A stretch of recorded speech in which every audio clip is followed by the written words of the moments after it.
T. Louthan for inviting me here, and I want to thank all of you for taking time out of your busy days and evenings to come, especially in the cold weather. We came down from Boulder, and it was a high of 9 degrees yesterday, so this is a heat wave for us. I'm going to share a lot of information with you. I want you to write down your questions. I prefer the question and answer periods because, in the last 31 years I've been given so much information that unless somebody asks the question, sometimes it just doesn't come up.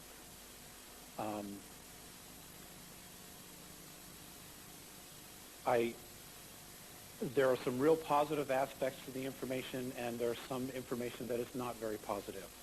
There is absolutely nothing that we cannot resolve if we stick together. And what I mean by that is if we don't turn on each other. And that is definitely something that they are trying to do, is to divide us. The problems that we have in the world on a government level are just a symptom of a much bigger problem. And I believe it was Bill Cooper, much to his credit, who said several years ago, when you put the ETs in the middle of this thing, it all makes sense. And he's absolutely right. I'm going to be presenting to you the Andromedan perspective of what's going on, who we are, and about some of our past history. Now, they have comments about all of our history. And I promised Pat that if you ask me the question, I will give you their perspective. Okay. I've been a contactee for 31 years. It hasn't been consistent for 31 years. It has been consistent since 1985. The first contact was in the Upper Peninsula of Michigan in a place called Woodstock. 1964, I was on a family picnic. I went out to play with cousins, and we laid in the grass, and the next thing I remember, it's nighttime. They could not find me. I had missing time. I didn't remember anything until age 14. We went back to the area where I had been sleeping. My body print was there. My mom, my dad, a state trooper, a Michigan state trooper, they had swore up and down they had looked for me and I wasn't there. So it was just one of those dilemmas. I got a spanking anyway, so it didn't matter. As far as I was concerned, I was in trouble. It wasn't until age 14 that I had gone to bed. It was in August, just a normal night. And I woke up and I was lying on a bed, on a platform. And there were 2 men standing over me, a very small, short one, and a very tall man. They were both very, very handsome. On a soul level, I had absolute recognition of who they were. And their skin is light blue. Morine, who's a very tall gentleman, is more light blue. Theseus, who's the shorter one, is much older. His skin was almost white. It had almost lost all of its blue pigmentation. The Andromedans are a very, very old race. Apparently, all of the human race comes from Lyra. And there's a lot of other information out there. Billy Meyer talks about this as well. It's been confirmed. Now, the human race did not originally exist in Lyra. It came from some other galaxy. But that's the first place that it evolved here in our galaxy.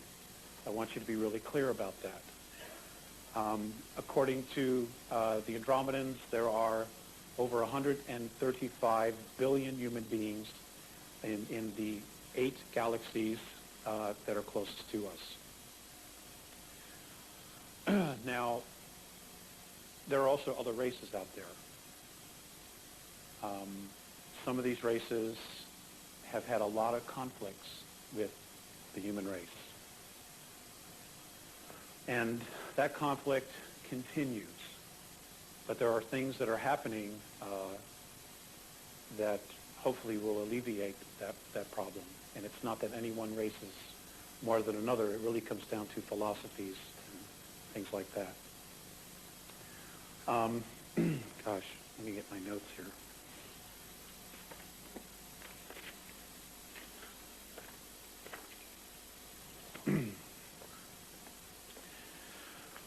Okay.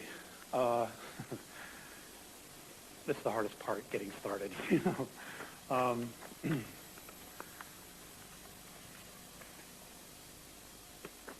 The Andromedans are a telepathic race. Morine has, over the last 10 years, learned to speak. In other words, exercised his vocal cords. The newsletter that you have in front of you or under you or in your bag, the reason it's called Letters from Andromeda is the very first words Morine said to me when I went on board one particular time was, another letter.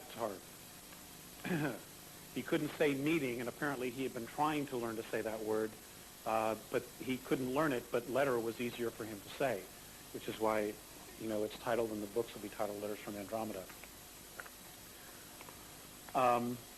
They really care deeply about what's going on. And a lot of it apparently has to do with who we are as souls and who we are genetically, and it also has to do with the future. The future that we will probably be in other physical forms when it occurs. Now, we're talking about the future between now and 357 years from now. Now, to us, some may say, well, that doesn't matter, I won't be here. But to other extraterrestrial races, they will be here.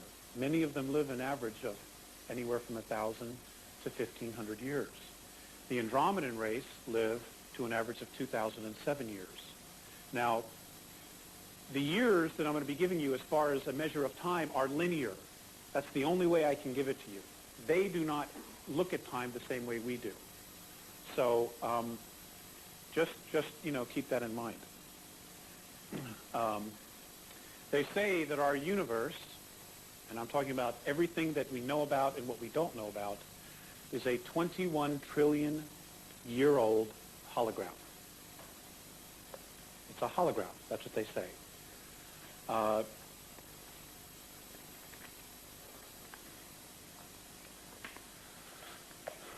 They say that all the matter that is in our universe came out of black holes. And how they've described it is that there was a universe that was evolving. And when they mean evolve, that means that the frequency of that universe continued to evolve. And what happened was, I'll try to make this as dark as possible, guys, for you. Would it prefer to be red? Okay. As this universe evolved, those energies or series of matter, pieces of matter, which include consciousness, that did not want to evolve because they were holding themselves back, they were full of fear, whatever their frequency was, started to gain weight. They got heavy. And what happened was they form sacks of matter. And as it gets heavier, these sacks continue to fill and get heavier. So what happens apparently is as this raises in frequency, and I'm talking about color and sound, they say that everything in our universe is made up of color and sound. These areas, these pockets of resistance that have gained weight at some point break and explode out like this. They say that the Big Bang Theory is correct in its simplicity, but under every galaxy, apparently, there is a black hole, which is where everything came out of. So everything in our universe, all the matter in our universe came from someplace else. That includes us as well. They say, the Andromedans say, that there is no age to us. So you can take that any way you want. That there's no age to us. That we truly are infinite. Now, this scenario is apparently what's beginning to happen now in our universe, 21 trillion years later. It's beginning to happen all over again.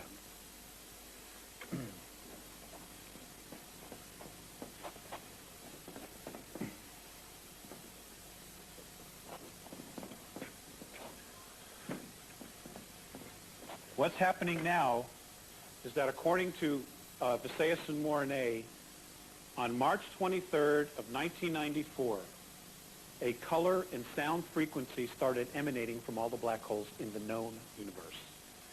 Now, in their science, and as far as they can go back in time and check, this is the first time anything's ever come out of a black hole.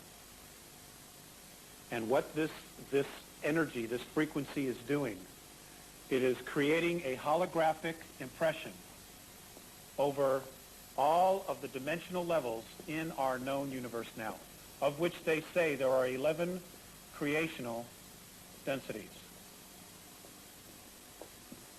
11. This holograph is now a 12. Now they say that it has one frequency. It does not carry a duality. And what it's doing, it is literally pulling all the dimensions up. Now, this is the most controversial part. They say that by December of 2013, third density, as we know it, as we know ourselves here, will cease to exist. It is imploding on itself because everything is being drawn up. Everything. Those on the 11th are going to 12, 9 to 10, etc., etc. We are supposed to go to 4th and then to 5th, like this. Now, in the Andromedan perspective, 4th density is a consciousness. It is where an entire race is telepathic with each other. They are aware of each other. They feel each other. They know each other. They are one mind. Separate, but still one. 5th density is where we're light. We literally are what we would consider on this density light. They say this is going to happen no later than 2013 based on their science. Now, do I know if it's right? I will know when you know. Okay? But they haven't been wrong yet, with the exception of one thing, and that was about Bill Clinton. But we were all wrong about Bill Clinton. Okay, so what's happening now? This frequency, there are individual consciousnesses that have appeared in this density, this 12th density, this holograph. And apparently they're like nothing that's ever been seen before. They don't know who they are, what they are, or even how to describe them. But apparently they have the ability, these beings up here, to look straight down and see everything that's going on. They can look right through dimensions. That's all I know about that. Now, why is this happening? Excuse me, regress here for a second. Now, while this is happening, what's happening again is sacs are forming. People are starting to gain weight. Essences, spirits, consciousness are starting to gain weight. That's because the frequency is pulling everything up. Now, what's happening is that those energies that are regressive, and that's the best word I can use. I don't want to say negative or dark. I will say regressive. They are starting to freak out. Big time. Now,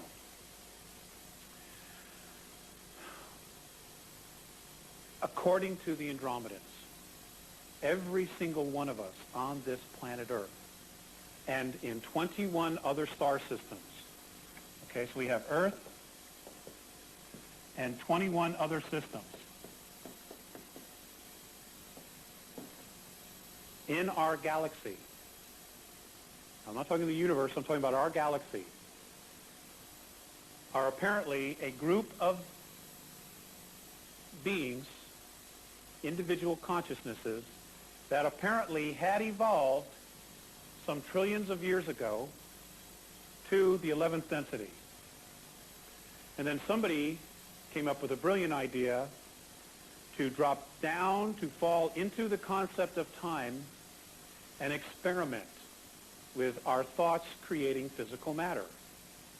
So apparently they say that a large group of us dropped down into third density. There's a lot of this I don't understand. But what happened was when we got to here, we found a particular race, or races, that had a very specific genetic coding. Now, I know extensively about Earth, so that's all I'm going to deal with, is those of us on Earth. Apparently, what happened was Earth is at the very tail end of our galaxy, and it's along a trade route that leaves our galaxy to goes to Andromedan galaxy. It goes to Sares, which is another one that's away from us, that apparently is visited very frequently. And what happened was we found a race that had a genetic coding of 22 different extraterrestrial races. Now, all life on this planet was brought here by traders. We're talking about extraterrestrial traders now. Explorers, miners, just those out for a joyride. There are all different scenarios, but all life was brought here. And originally, apparently, our Earth was in a different orbit. It was closer to Mars, and it was nothing but ice then. Now, what happened was the Alpha Draconans, which are a reptilian race, they are the reptilian race. And we're going to get to that as far as the hierarchy. This reptilian race are master geneticists. They just create life. They tinker with life, and all of these life forms, in their perspective, are a natural resource. Now, this is important. Okay? They look at these life forms that they've created, that they've altered, as a natural resource. Does everybody follow that? Okay. Now, apparently, they brought the primate race. They created the primate race. And it first was on Mars, and then it was brought to Earth. And this is the primate race. Now, the primate race was then tinkered with by many other different races, 21 other races, which brings it to the 22 different extraterrestrial races. Now, I know there's a lot of other conflicting information out there. Some say it was 9, some say it was 12, some say it was 11. I don't know. I'm just here to offer this, their perspective. Out of these 22 races that tinkered with this primate race, it eventually became Homo sapiens sapien, which is who we are on a physical level. Yes, we did used to have 12 strands of DNA. Yes, 10 were taken out. Those 10 apparently were taken out by a group from Orion. And the reason they were taken out, it was to control us and to hold us back. Now, why would they want to hold us back? The reason they wanted to hold us back is because of this. Somehow, some way, they found out who we were on a soul level. According to the Andromedans, we are a group of energies that they know of as the Patal. And the reason they use this word, and this is, by the way, a draconian word, is because of legends that the Draconians themselves have about warring with a group, with a race that was creating form, human form, life forms that were opposed to their philosophy. Now, the Patal apparently were creating life forms so that they could evolve on their own. Free expression, free expression, free expression. The Draconians, on the other hand, created another race, were creating races to be a natural resource for their pleasure. So you have two very different philosophies here. Well, how they found out who we were, apparently, was our extremes in emotions. We are very, very different than all the other races. Very different. Even the Andromedans do not understand how we could hate 1 minute and then 5 minutes later be forgiving and loving and snuggly and cuddly. They don't understand it. On one trip on board one of the craft, Morane came to get me. I was brought back. Visayas was there, and he was watching a television. Well, it would look like a television. It was sitting in the middle of the room.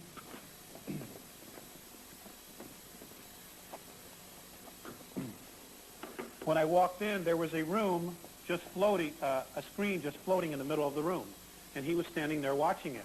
And he was watching a news broadcast of something that was going on in Chicago, where a policeman had shot a black man and then had run up behind him and then tried to save his life. And Theseus just didn't have a clue why the policeman would try to take his life and then immediately rush to his aid and try to save him. And I couldn't explain it to him. Because I don't understand. I really don't know. I mean, so, they're perplexed. How we could be this incredible race and have the abilities that we have and be so hell-bent on destroying ourselves. They don't have a clue. And after having been with them for so long, even my perspective has changed a lot in that respect. None of it makes sense to me anymore. Another time came on board, and Mornay was looking out of a window at the Earth, and he had all these meters, and he was looking at the atmosphere of the Earth, and I said, well, what is the matter? He looked very sad. And he said, don't they understand that all of this is here because they needed it? They don't understand how we can just destroy our environment. They just don't understand. It's not like we have another place to go. We don't. There's no Greyhound to Mars, well, there is, but we can't ride on it.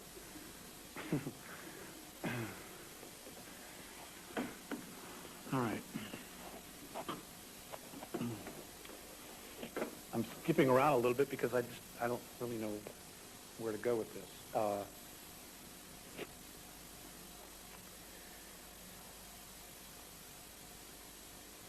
We have the ability, each one of us, even though we may not feel like it, on a spiritual level, on an energy level, we can time travel, we can go forward in time, we can go backwards in time, we can literally create anything without technology. And the reason we can do that is because of our mind, because of who we are. It's because of our extremes of emotions. And according to the Andromedans, the male energy, the male portion of ourselves is the idea. It brings the thought in. It is the feminine part, the emotional part of us, that literally pulls it to us, that makes it manifest in physicality. Now, Pat and I were talking earlier, and third density is incredibly dense. A lot of extraterrestrial races don't like to hang out here because it's so dense.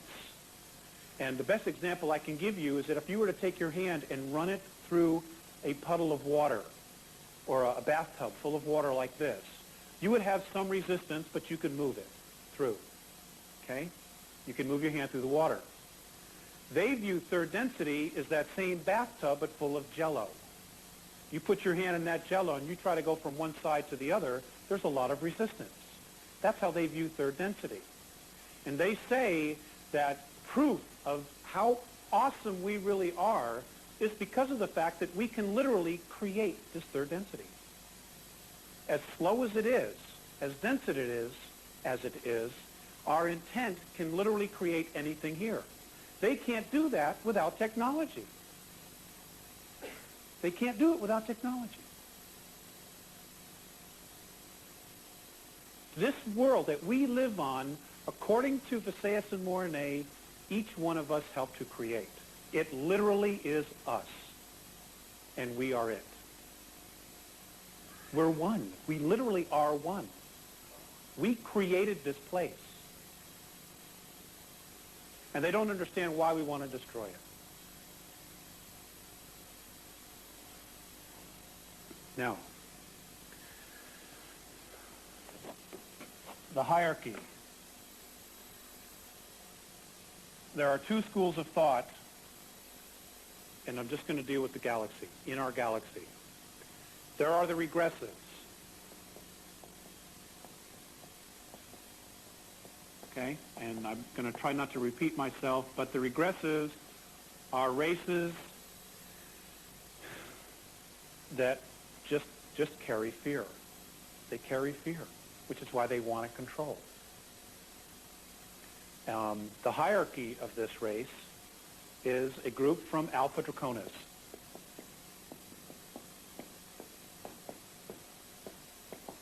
According to the Andromedans, they have no idea where this race came from.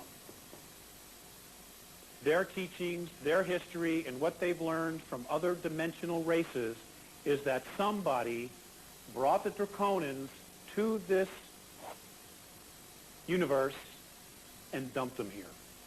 And they took them to Alpha Draconis because this was the place they had the highest chances of survival, the highest probability of survival. And according to the Andromedans, the Alpha Draconians have had space travel for 4 billion years. They're an incredible race. They're an incredible race. They've achieved great things.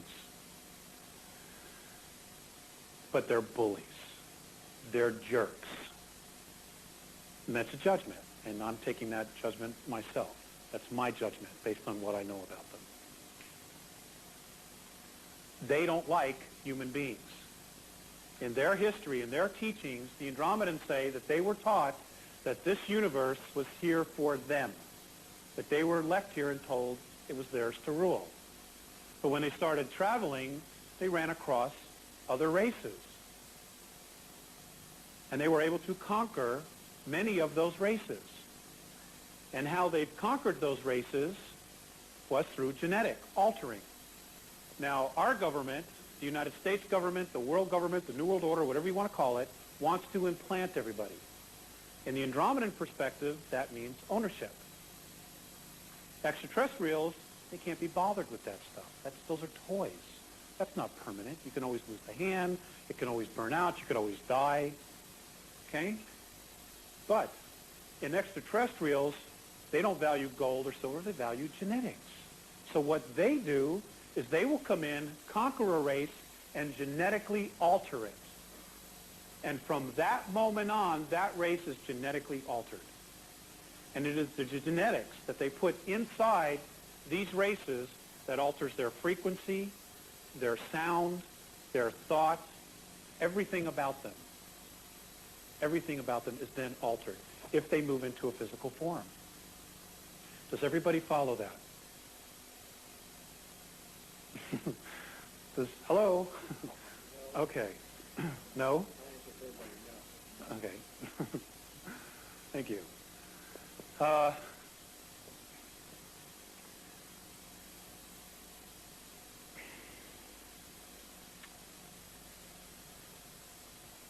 Gosh, I don't even know how to give you an example. The best example I can give you are the Greys. Apparently the Greys were much more human-looking at one time. What happened was they, as a race, were captured approximately 893,000 years ago, leaving Zeta 1, Zeta 2 to go off on their own and do their own thing. This is very common amongst other races, that they do this. This is how Earth got colonized by many different races. They were just out there exploring. Well, what happened was they got captured by a group in Orion that was already under the control and genetic manipulations of the Alpha Draconians. The Orions captured the Greys. According to Mornay, the first thing they did was they slaughtered almost all of the women. Now, the reason they do that is to control the birth process. And what they did was they started to genetically alter the women, the females of that race, so that all the children born after that were genetically altered. Does everybody understand that? They were different in some way than they were before. The men were enslaved, and they were made to work mines. They were made to do all kinds of different things. They were slaughtered, absolutely no regard for life. They were a natural resource. The Greys themselves became a natural resource. Now, the Greys I'm told, would absolutely love to be free of this hierarchy.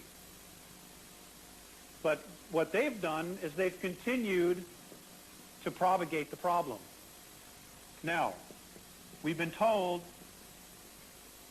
that they've been here for thousands of years. According to the Andromedans, that's a lie. They got here in 1931.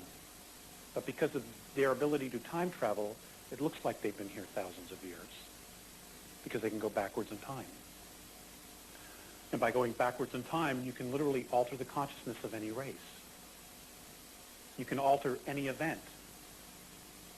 And that's exactly what they've done. Now, they're not the only ones who have done this. There's a group from Sirius B that have also been tinkering with this. Now, it took me a long time to really understand why it is they wanted to do this. And the bottom line is, it was to control us. We have things that they want. Okay, we have the benefit of apparently being on 11th density. That means that we've covered a very large area of growth, of spiritual growth, of evolvement, which is why our extreme of emotions is so big. They want that information. Not only that, but now with the new frequency that's coming in and third density beginning to implode on itself, the Greys are in fact trying to save their race. According to Mornay, there are really only 2,000 real Greys left. Everything else are clones. They're robots. That's all. They're organic robots. They do not carry a life force, an essence, a spiritualness about them. They're robots.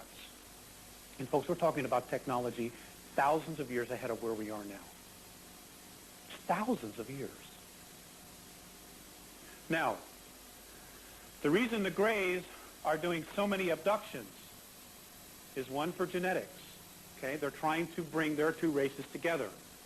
Okay, this information is correct. The other reason is that during an abduction, stick person, okay, we all know what the energy field is, the aura. Does everybody know what the aura is? It's around everything that is alive. What they're doing is, once they've created a hybrid, the problem they're having is they can't keep it alive. And the reason they can't keep it alive is because spirit will not attach to it.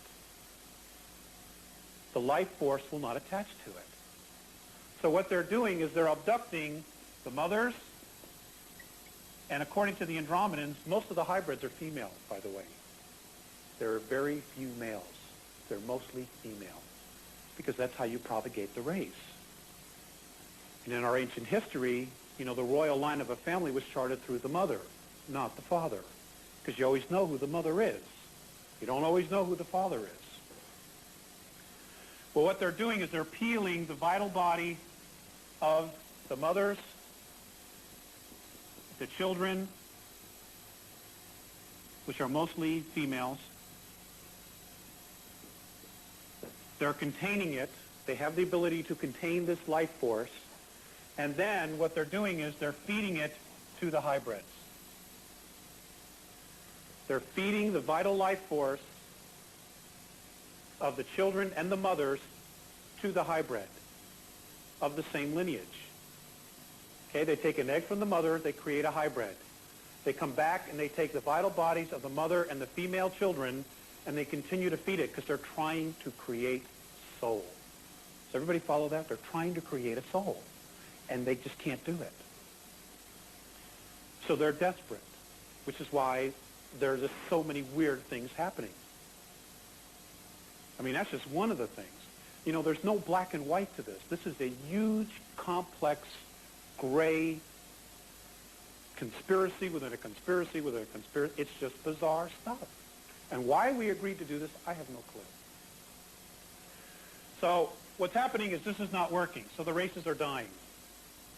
Now, what the Greys have actually done, because they're having problems here, is they have been abducting children, and many of the children are like not here anymore. This is why children are disappearing all over the world. They are vanishing without a trace. Some of them are being taken by the graves. Westchester County, New York, the last 3 years, 5,000 children have vanished without a trace. Without a trace. The government knows what's going on, but they're harmless. They can't do they're helpless to do anything about it. And the reason they don't want to bring it up is because they let the bastards in here in the first place. They cut a deal. They cut a deal. They sold us out. And I got a lot of energy on it. Because I have friends who want to know where their kids are. Now,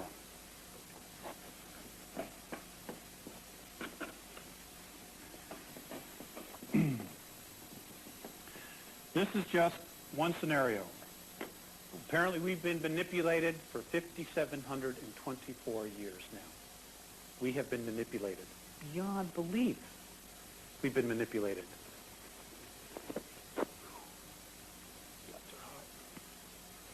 To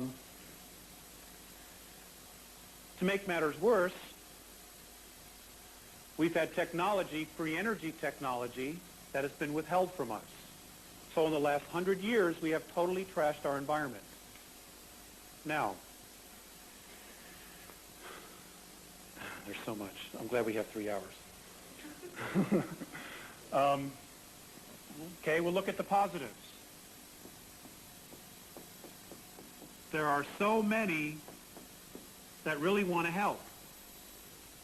But if those of you who are Trekkies, you know the number one rule. You do not intervene with an evolving race unless you're asked.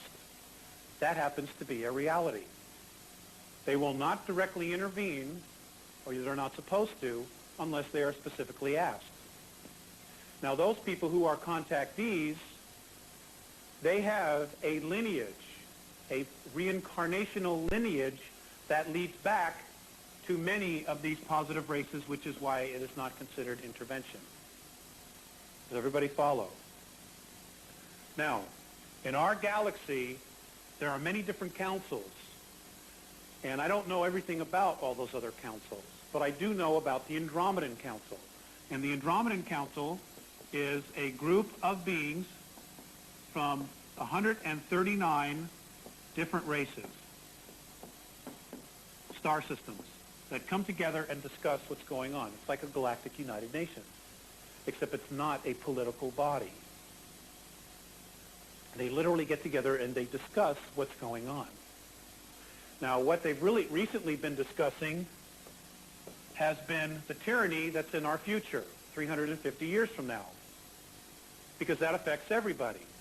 So apparently what they have done through time travel is they've been able to figure out where the significant shift in energy occurred that causes the tyranny 357 years into our future. And they've traced it back to our solar system. And in our solar system, they've been able to break it down, and they've traced it back to Earth, the Moon, and Mars. Those 3 places. Okay? Now, the very first meeting the Andromedan Council had was to whether or not to directly intervene with what was going on here. Now, according to Mornay, there were only 78 systems that met for the first time.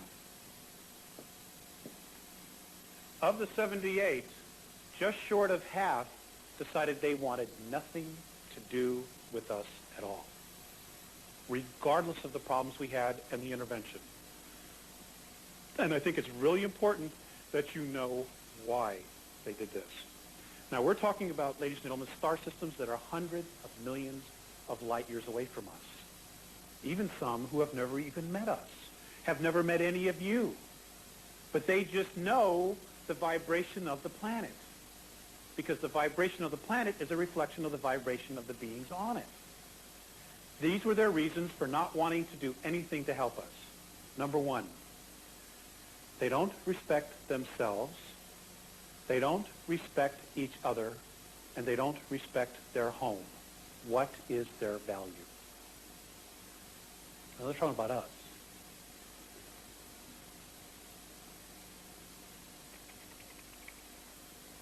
I was pretty depressed.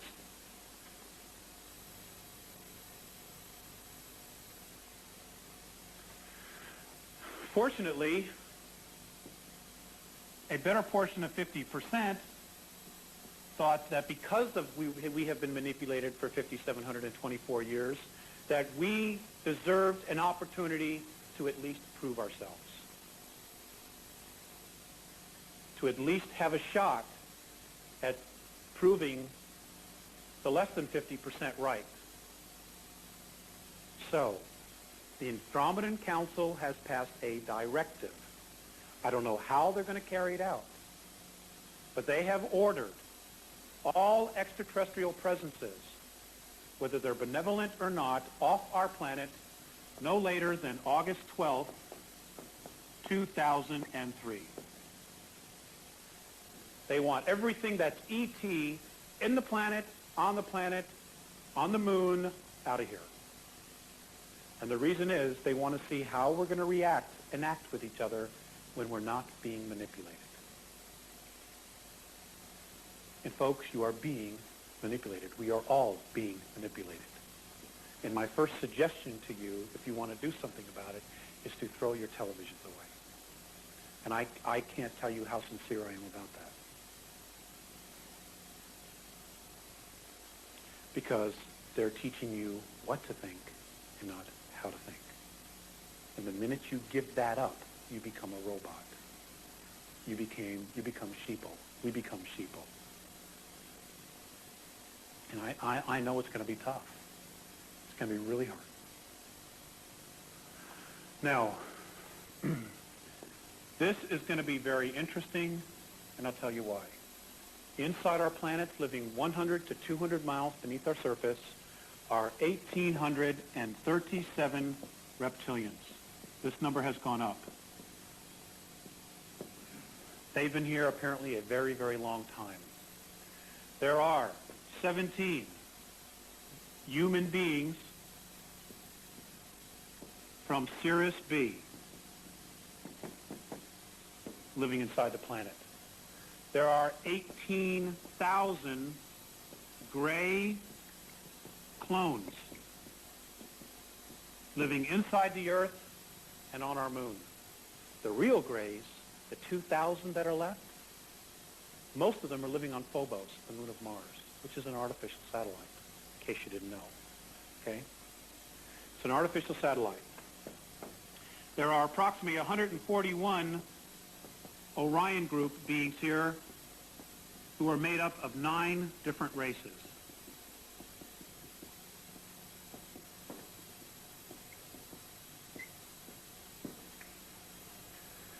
Okay, so we got a lot of bad boys here that have technology thousands and thousands and thousands of years ahead of us.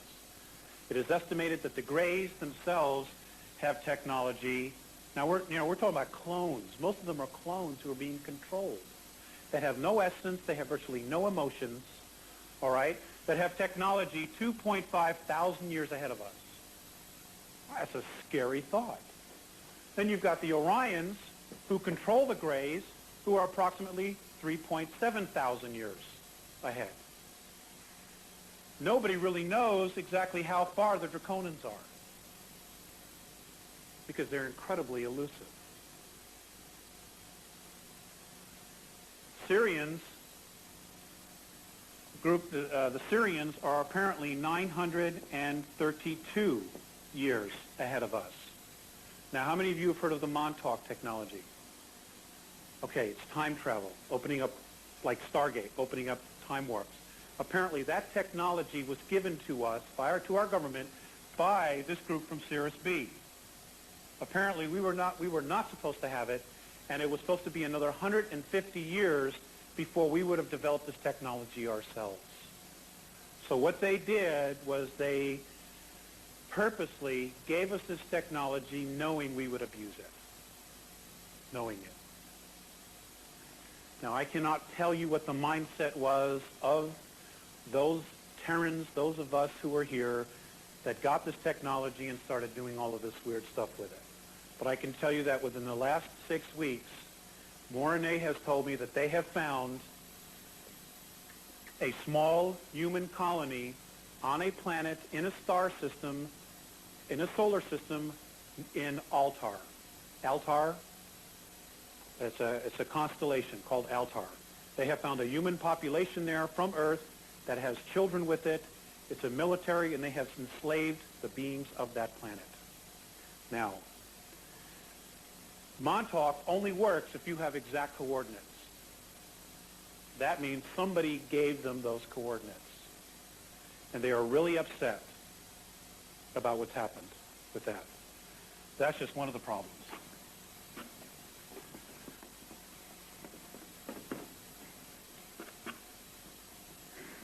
And the other problem that's evolved from this,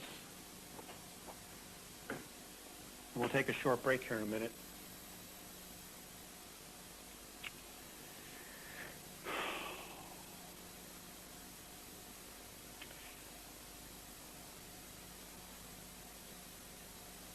involves the human extraterrestrial races that are benevolent.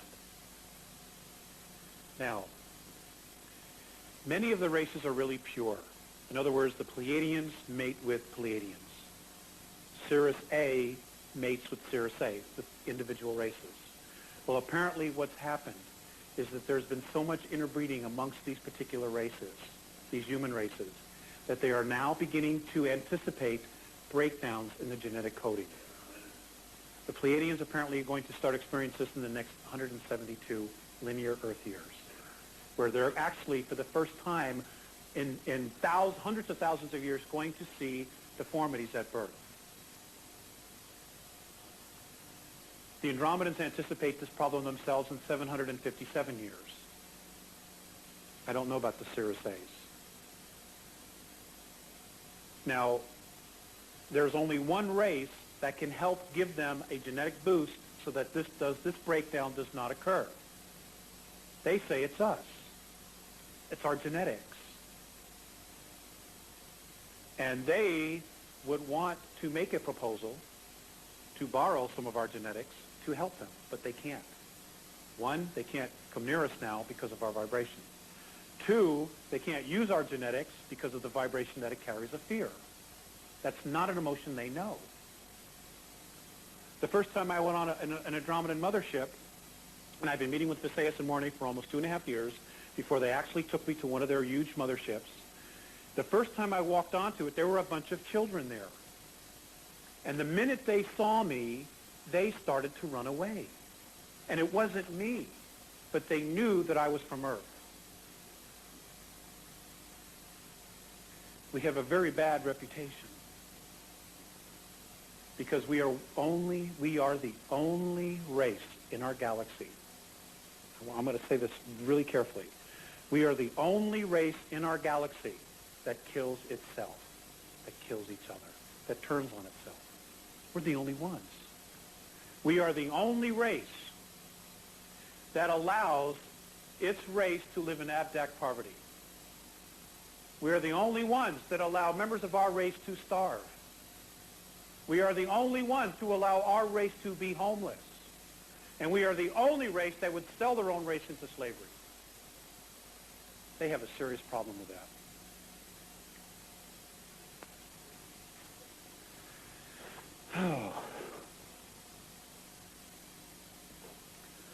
Now, I know this is hard. You know, some of you may think, this is just absolute disbelief. Well, I want you to know something. Your chair does not have a seatbelt. You can get up and leave any time you want. In fact, I would insist that you exercise your free will to do that. And I mean that.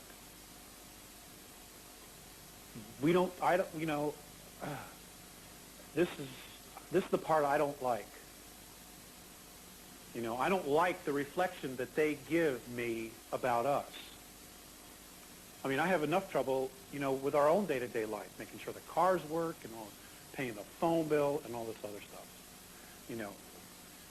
And it's not that they're judging, they just don't understand why we do it. And if anybody's got an answer for it, I'm open.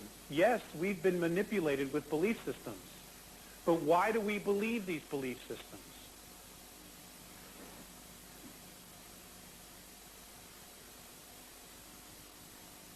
Let's take a break. I need a break.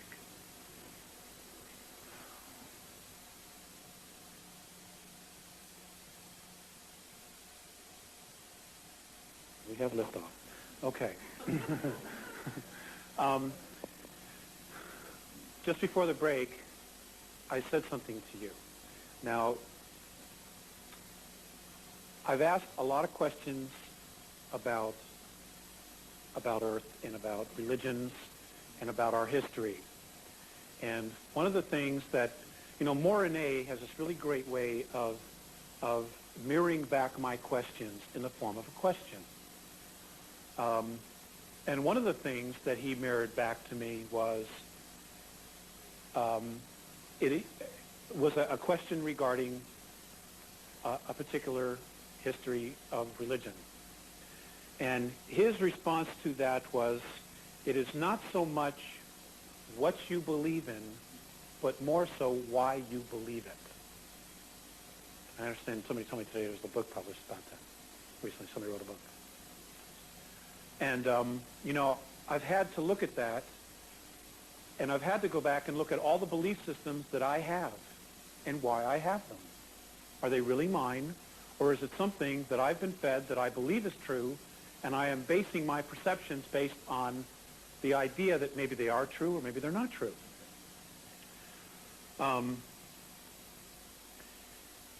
That's something that each one of you need to do individually. Another time, I was feeling really bummed. There were a lot of things going on in my personal life that just weren't that great. In fact, they stunk.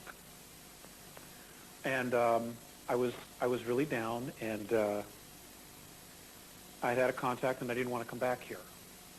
I just flat did not want to come back. And I was very upset, but I was made to come back.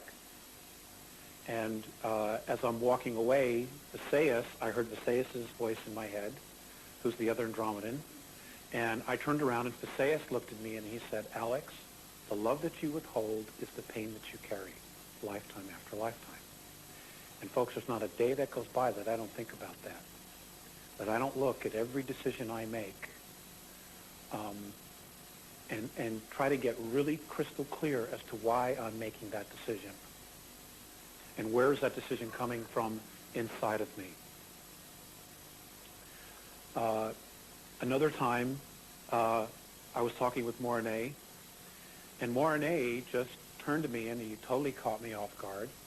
And he said, "Alex, when you're having a relationship with yourself, where does the love come from?" He said, "When you're having a relationship with your family, where does that love come from?" And he said, "When you're having a relationship with the universe, where does that love come from?"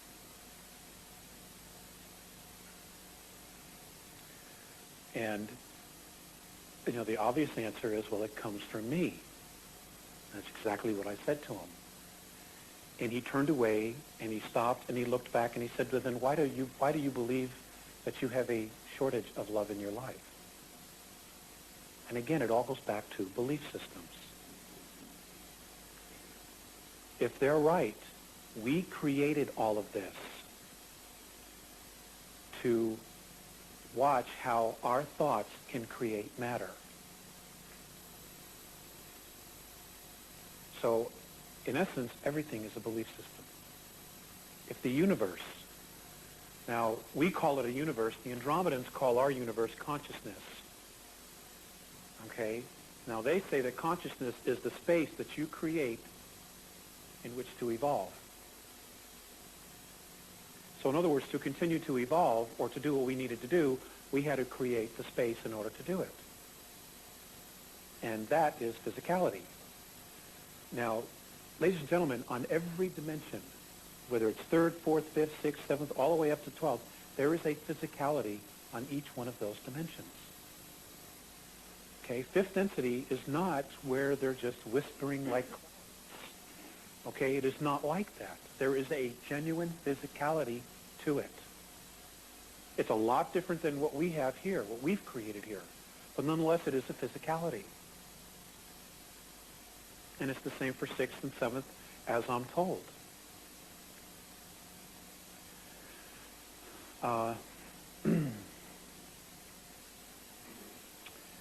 I wanted to get back to this hierarchy for a minute because I wanted to show you what was in our past and what it is today. All right, I wanted to show you the similarities so that you would see that, number one, history does repeat itself until we decide to break cycle. And two, it's always been the same. If you go back and look at history, if you look at Egypt, the Sumerians, the Babylonians, and you look at the Greeks, the mythology, okay, there is elements of truth in all of that. Now, in the ancient days, you had the gods. Okay? The gods. We know about the gods. Mythology is littered with stories about the gods. Warring with each other, the gods of man marrying the sons of God marrying the daughters of man. Okay? All through literature, ancient literature, there's stories of this. Then the gods would allow a select few, usually their offspring, who were kings or pharaohs, to rule in their place as they went scuttering about the galaxy. Bless you. Now the kings didn't want really much to have to do with the common people, so they had their priesthoods that would control information. They would control information. They would control the masses. They would accumulate wealth.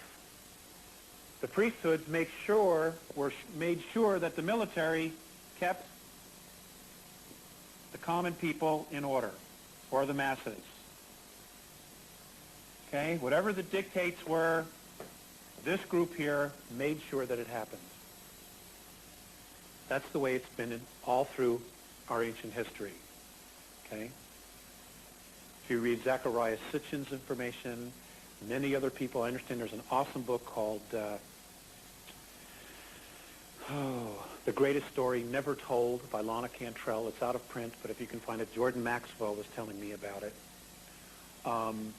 The Gods of Eden by William Bramley. These are excellent, excellent books that are very well documented. Now, if you look at today, okay, we still have basically the same situation. The ETs are still here. Names and faces change, but they have the same mindset. Control, control, control. Okay, your pharaohs, what do you have? You have prime ministers. I'll just abbreviate. You have presidents. And in some countries, you still have actually a king.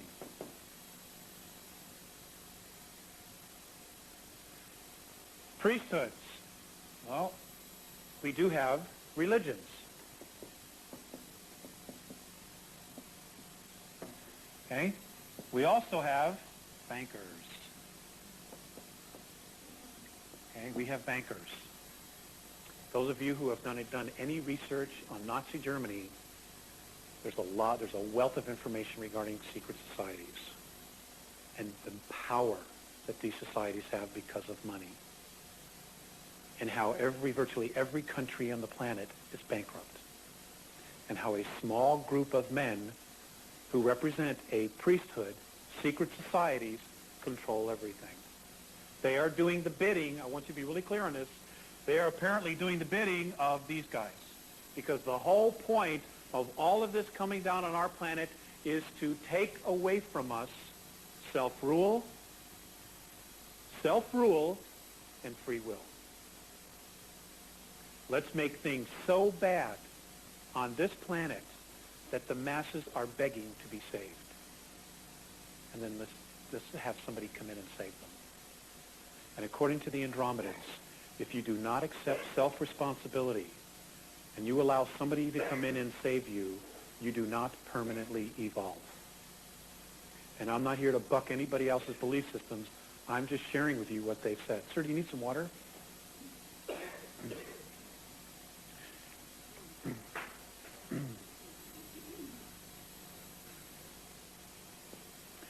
Okay, then you've got the military. Okay? Sorry for the handwriting. I'm getting a little loose here. Military, and what do you've got? You've got nuclear weapons. You've got technology that is absolutely far beyond anything we know. Okay? Mutually assured destruction. It's an interesting concept. You make one move and I'll blow you away. But at the same time, I'll blow myself away. All right? So we have 100,000 of these things all over the world. And then you have the masses.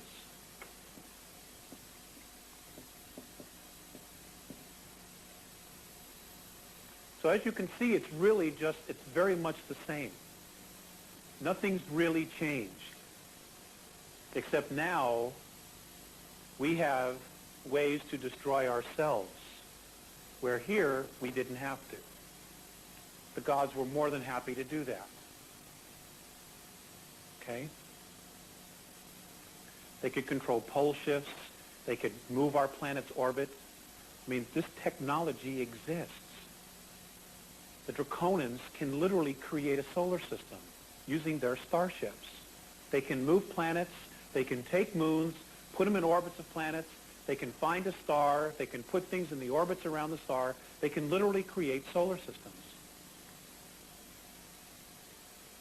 Okay? There are races that have this technology.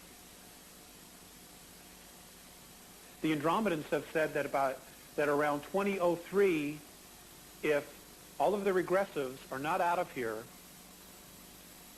that the first line of defense that they have is our moon.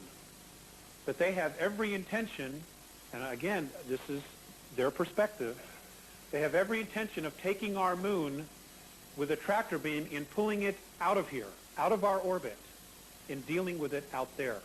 Because if they deal with it too close to us, it could in fact destroy the Earth, or at least cause a polar shift, which would destroy all life, and nobody would have gained anything.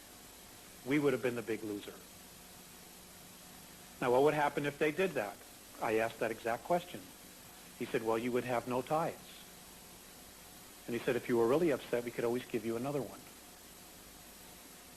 It's really that simple to them. It's not to us, but that's their perspective. So we need to look at things as not permanent.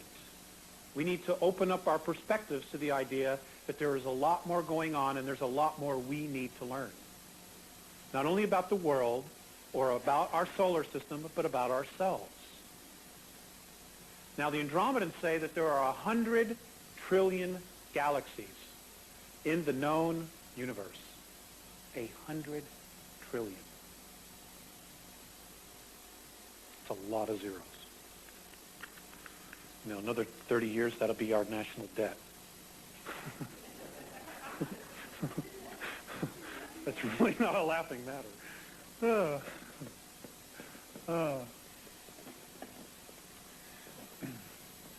Now, what I want to do at this point is I want to get to the slides.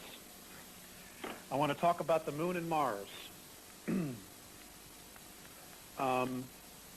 Our moon, according to the Andromedans, is an artificial satellite. It absolutely positively is. I will tell you this quite honestly. There are a lot of people doing some great work. 2 years ago, I sat in a hotel room with Richard Hoagland, and I said, Richard, why don't you just tell people that the moon's an artificial satellite? His response was, I'm not ready. So he knows. Why he's withholding, I don't know. He's doing great work, but I'm telling you he's withholding. And I'm telling you from my own personal experience. Okay? I'm not withholding. If they have a problem with it, it's their problem. According to the Andromedans, our moon came from a star system from Ursa Minor called Chauta. It was one of 4 moons in a solar system that had 21 planets, and our moon came out of orbit of the 17th planet in that 21-planet system. It was brought here with others during a war. Our moon's first location in orbit in our solar system was around a planet called Moldek, which is now the asteroid belt. Our moon had survivors on it. It had apparently 9 huge domed cities on it. 9. key word here, 9. It had water, had plant life, it had a lot of different things on it. Even had huge caverns underneath that can continue to sustain life and do today as we speak. Okay? Except now there are a lot of human beings on the moon, and we're going to talk about that. Now, what happened was, apparently, our moon, when it was in the orbit of Maldek, had 2 moons. One is the moon that we know of, called lunar. This one here is what we know as Phobos. Both of these moons were around Maldek. One group went to Mars. Our moon, which apparently its ability to travel was disabled. I don't know the whole story on that. And what happened was the beings that were on it are what we know as the Aryans, the white race. Does everybody follow me so far? The Pleiadians apparently helped get this vehicle, which we know as our moon, operational, and they came into orbit, which is now our Earth. So the beings that came here on our moon were Maldekians. Does everybody follow that? Maldekians are one of the lost tribes of Lyra.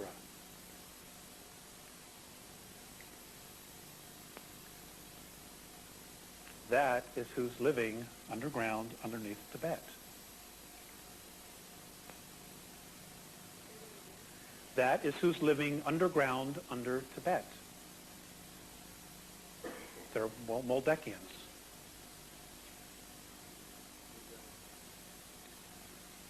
Basically, they pretty much stay to themselves. You leave me alone, I'll leave you alone. That's kind of where it is. They have nowhere else to go. There's enough bad guys here to, but they're basically just doing nothing. Now, all you got to do is research the Tibetan information, and, they admit through their ancient literature about who's underneath there. Now, our moon now is colonized. I am told by Mornay that there is a working population, a full-time working population on our moon of 35,000 people. And they are all Aryans by birth. I'll let you figure that out yourself. There are no blacks, Hispanics, Chinese, Korean, Japanese, Italians. They're all Aryans by birth. Now, in our the UFO literature that's going out, we are told that there are a lot of different groups. This is the part that makes me the most nervous. According to Mornay, now this is the Andromedan perspective.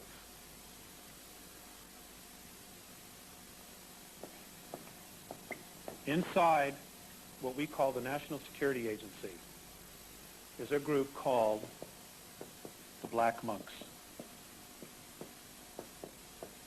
These are human beings, but they completely interact with all the ETs. Mornay has said that these beings here are so implanted in extraterrestrial belief systems that they are no longer considered Terrans, Earth humans. Okay? They're just not one of us anymore. And underneath this group, there is what is called Blue Moon. Now, I understand that this changes all the time, but this group here primarily deals with the lunar bases. Now, this is not just U.S., okay? This is Russian, British, French beings, human beings from these different countries here. Okay? Now, what you've got above that are bankers. Okay? All they had to do to create this stuff was they needed the money. And those of you who have researched the Federal Reserve, you know how easy it is to create money. if you're them, not if you're us. Okay? This group here deals specifically with the lunar bases, requisition, and whatever else is needed. Development of technology, especially that which is going on in the Manzano Mountains by the Department of Energy, the things that they're building for the moon, to be used on the moon. Now, underneath that, there's a group called Alpha 1 and Alpha 2.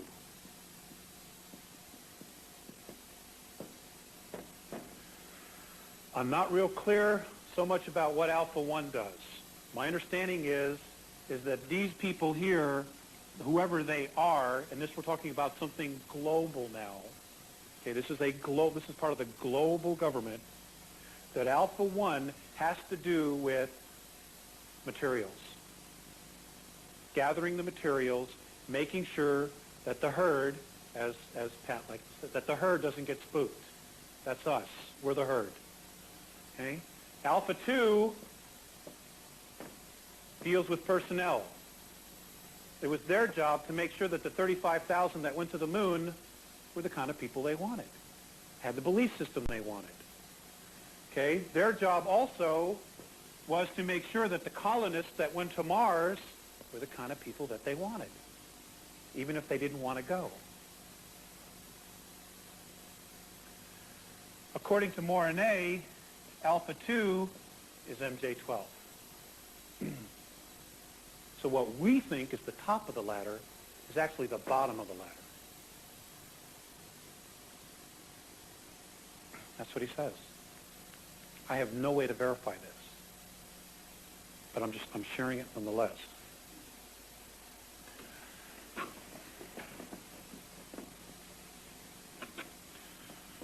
Okay, Mars. Our moon does have an atmosphere. There's a lot of really weird things about it, and we'll talk about it when I show the slides. A couple things about Mars I want to share with you, and that is that according to the Andromedans, Mars is 3 times the size they tell us it is. We are told in literature that it's 4,200 miles circumference. According to the Andromedans, it's 11,421 miles. It's 3 times what they tell us it is.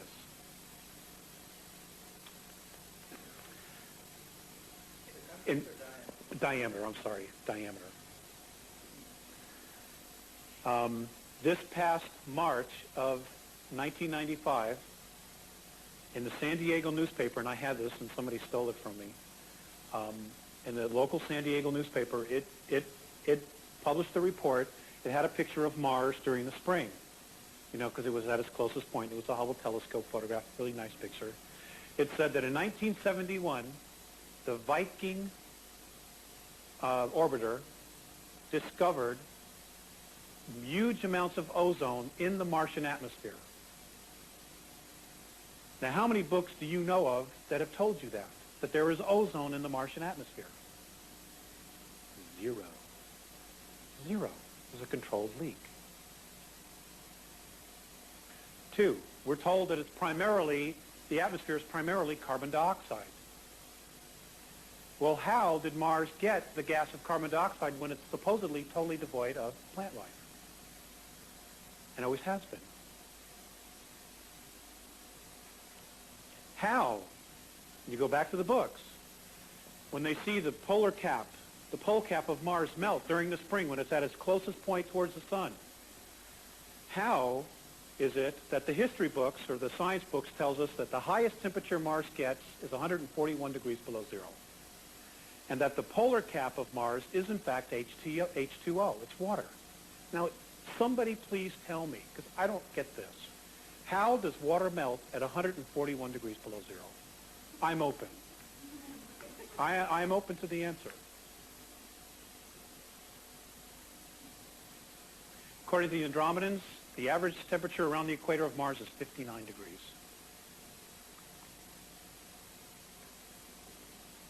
I haven't been there, but that's what they say.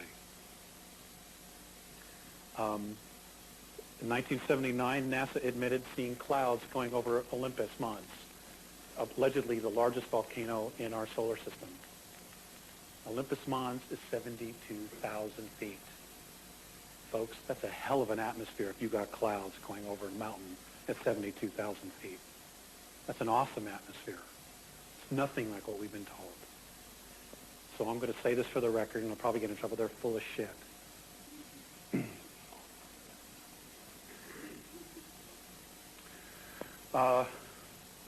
The monuments on Mars and things like that, the face on Mars, according to Moronnay, that is a tomb.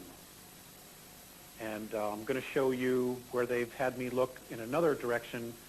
Now that's in the northern hemisphere. I'm going to show you the southern hemisphere. There are apparently many monuments like that all over the surface.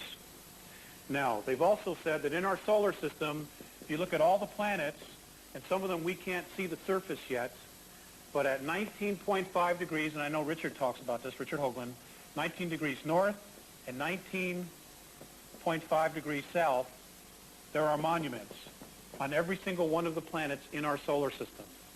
And the reason for them being there is that it causes a frequency, a magnetic frequency of these planets which aligns them all together.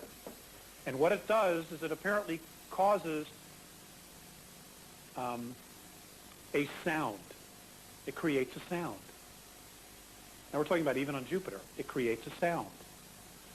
Now what this sound does, what this frequency does, is it polarizes our solar system.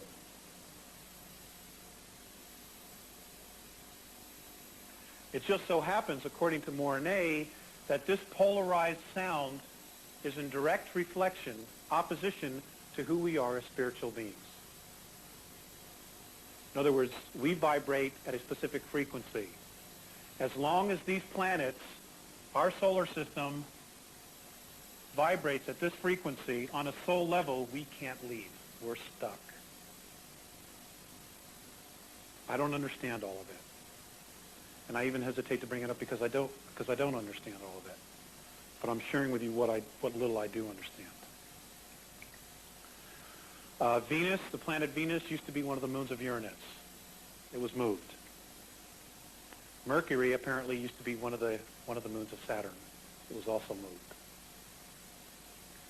What the big plan is, what the big design was, why they did it, I don't know. When I asked about the Earth, they had mentioned that the Earth was in a different orbit, that it was ice. When I asked who moved it, Moronnay's response was, that's something the Pleiadians will have to answer. And that's the only answer he gave me. Now, the P's aren't bad, but they're not telling everything either. You know, they've been involved in our solar system for a long, long time. And they've made incredible strides. You know, and I think, and I was told the only reason that the Andromedans themselves and the Council is even involved in this is because the Pleiadians went to them. Because the Pleiadians took it upon themselves that what happened was our solar system went through a war, was involved in a skirmish, a war, 117,000 years ago. And part of it was caused by the Pleiadians. Well, what happened was they just kind of like hightailed out of here. And then some of them came back during Atlantis, and folks, Atlantis was an extraterrestrial colonization. It was not you and I, it was not Homo sapiens sapien as we know ourselves. They were ETs, literally ETs. And they devastated this planet in a war, and they just hightailed it out of here. They didn't take responsibility for what they did. They just split. And now they're having to come back and try to fix it. But the problem is when they came back, their past hit them square in the face. We are a reflection of who they used to be. And they're having a real hard time dealing with it. Because in order to fix this problem, they have to step back into the warrior space. And they don't want to do that because it's so destructive. So they're having to get some help.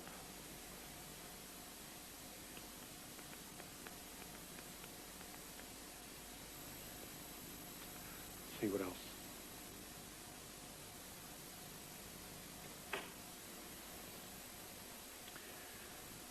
Okay, let's go to the slides.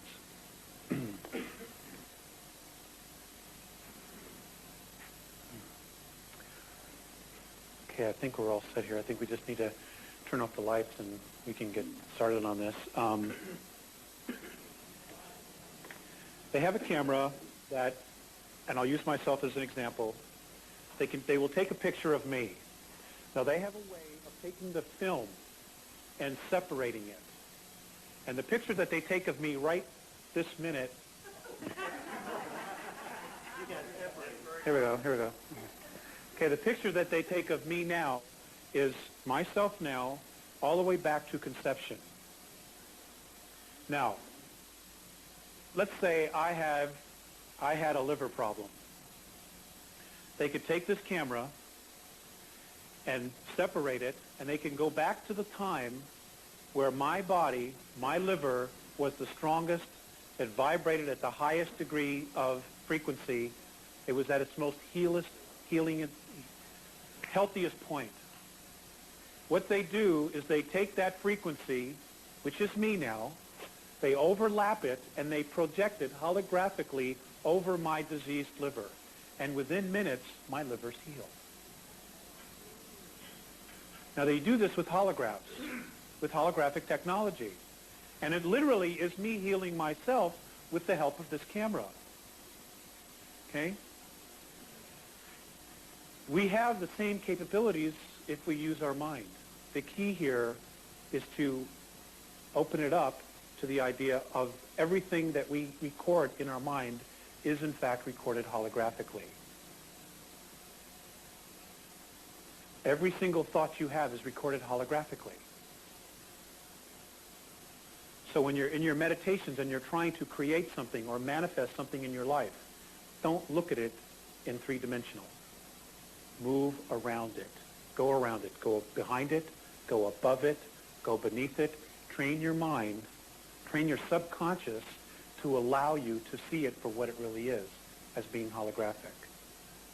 They say we have this ability to do it. You know, that they need technology to do it, but we don't. Because we have the benefit of having been at 11th density. You know, again, I don't know. Okay. Thanks, honey. Okay, I think we're officially ready now.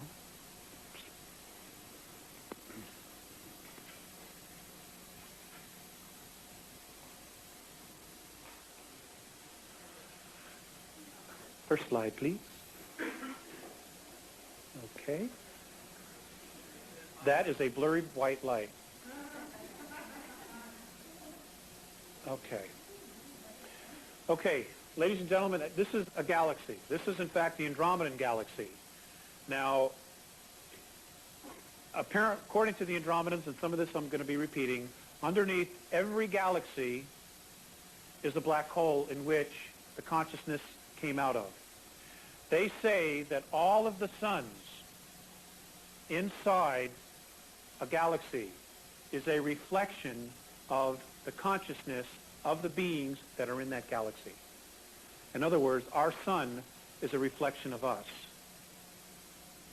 Alcyon, which is the sun that our sun evolves around, is a reflection of not only us, but the Pleiadians, the Alcyons, Sirius, a whole bunch of groups of beings. In other words, we literally create these suns, this reflection of light, so that we can play this game in physicality. It's the only way to do it. Next slide, please. Okay, this is a rendition of our galaxy. This is approximately where we are. Now, as you can see, you know, we're talking about millions and millions of light years across. We are literally in the sticks. We are way at the end here. Okay. And, you know, in one way, that's really been a blessing, because if we were a lot closer here, we would not have had the opportunities we've had to self-rule. Because, ladies and gentlemen, in the regressive hierarchies of extraterrestrial governments, there's no such thing as self-rule. You do as you're told, or you're gone. Okay? Now, self-rule is really an experiment that's only been in existence 215 years. That's it. We take for granted the freedoms that we have. And we shouldn't. We are truly blessed to have had this opportunity. And we've had a lot of help in trying to maintain self-rule. Next slide, please. This is our solar system. These are some of the suns.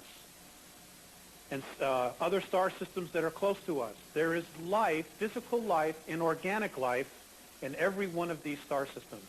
In fact, the Andromedans say that there is organic and biological life on 7 planets and 15 moons in our own solar system. Some of it we can't pick up because of our technology. It just isn't advanced enough. But nonetheless, it's still there. Next slide, please. Okay, our particular solar system, this is what's left of apparently Maldek, the planet that destroyed itself. Again, our moon used to be one of the moons here, and then Phobos, which is one of the moons of Mars, was also here. Next slide, please. Oh, let's go. Can we go back to that one sec? I'm sorry. Okay, never mind. The Galileo. It's okay. Okay, thank you. Okay. The Galileo, as you know, has moved into the orbit of Jupiter. I don't know how many of you are paying attention to this, but NASA has contradicted itself a few times. Number one, the pod that was supposed to go into the Jupiter atmosphere, it was supposed to burn up and implode on itself because of the pressure and the radiation coming from Jupiter. Remember reading that a couple days before? Okay? Well, the last report was, well, it's actually landed on the surface of Jupiter, and it's going to be sending information for a couple weeks until it burns up. Okay? Major contradiction there. It went from burning up in entry to now sending information from the surface. Well, what surface? Okay. Also, the remaining portion that's orbiting the planet itself, its major functions is to keep an eye on the moon Ganymede. That's very significant. Next slide, please. Okay, this is the typical picture we see of our Earth. Okay, we are truly blessed to have a planet like this. And we are, each of us, truly blessed to have the ability to create such a place as this.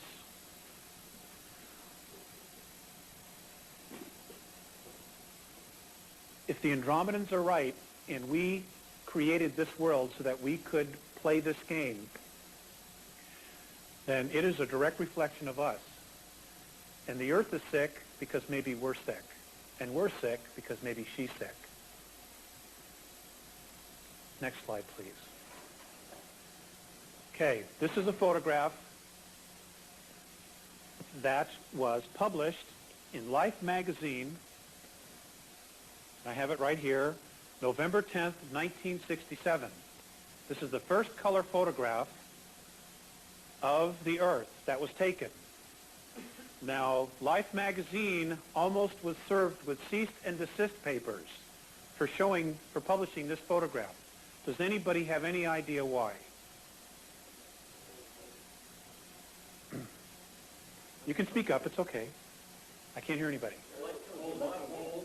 The pole. Okay, we're talking about this here. Do you see the egress at the very top of the planet? It's flat, isn't it? Yeah, it is. It's flat. It really is flat. Next slide, please. Here's another picture of it. This was published by NASA again in 1967. Now, a lot of this snuck through the cracks because NASA at that time was still very much civilian, and they were trying to create a lot of hype so that they would get the funding they wanted for the moon missions. So a lot of these snuck through, and once they're out, they can't come back. You know, it's out there. So this is a book. This is published by NASA in a book that involves a lot of the lunar orbiter photographs, primarily those of the far side, the hidden side. Next slide, please. Now, this was taken by ESSA-7 on January 6th of 1966. Now, if you look at this photograph, this is of the North Pole. Why is this all blacked out? Okay, it's definitely blacked out. I'm going to show you why in the next picture. Next slide, please. This picture was taken by a NASA satellite. It hasn't been identified. It was released in England in a book called Our Violent Universe by Nigel Calder. I want you all to focus right here. If you can find the book, usually in a used bookstore, it clearly shows the opening and the clouds dipping inside. Let's see if the next slide's a little better.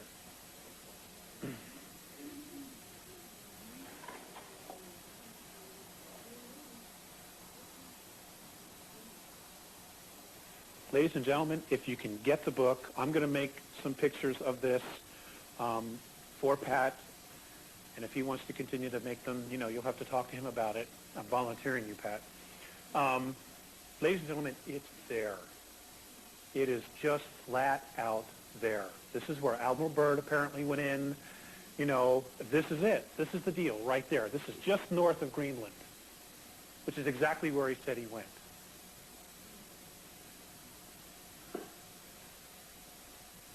Okay, here, this is our home. This is our home, and we still know so little about it. We have got to stop being sheeple. Next slide. This is the lunar orbiter. This is the photographer of the pictures that you're going to see. Next slide. Now, the lunar orbiter flew, that's okay. The lunar orbiter flew from 1965, 66, and 67. Its purpose was to chart and map locations for possible lunar landings.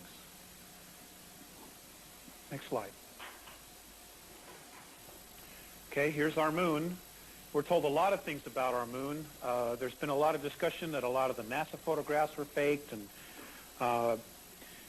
some of them were in fact faked. They were done in a studio, but ladies and gentlemen, our astronauts did in fact go to the moon.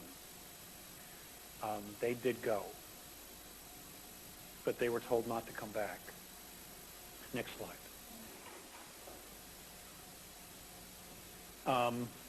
You know, we didn't have all this super secret. The civilian portion of NASA did not have all this super secret technology that was given to it by ETs.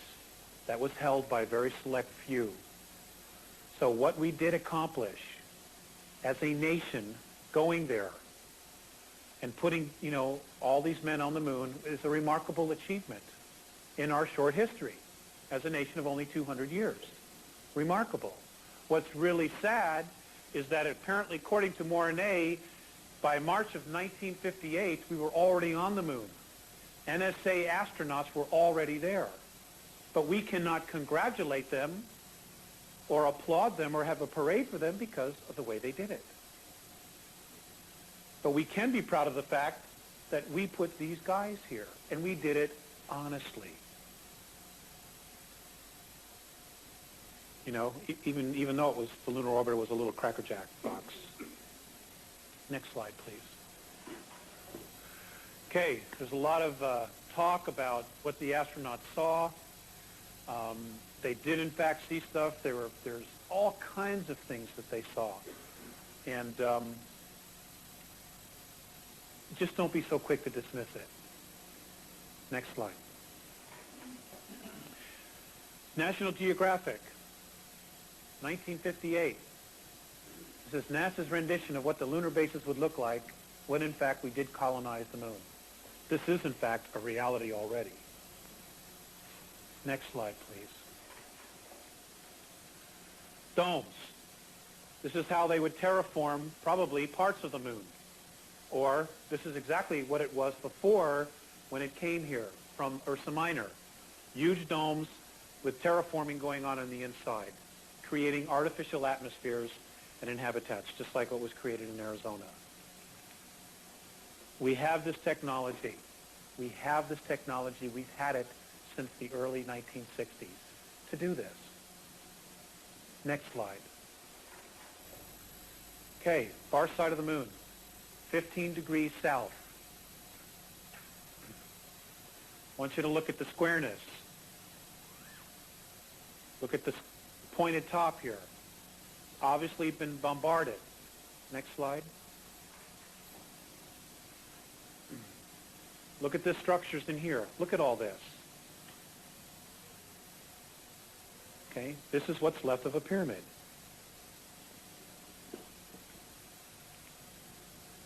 Next slide. Again, this is the far side. All these pictures are the far side. I want you to pay close attention to this area right here. Okay? Now, does everybody see this? I'm sorry, I'm in the way. This right here. You see this? According to Mornay, this structure is a monument. It is 7 miles tall. That is the Sears Tower 7 times. Now, how is it that our guys missed that? Next slide. Here's a close-up of it. Now, these are lunar photographs, lunar orbiter photographs that were taken, that I've got out of a book in the Carlsbad Library. I blew them up at Kinko's, and then we photographed them. Okay? I'm told we can't get the actual negatives to this anymore.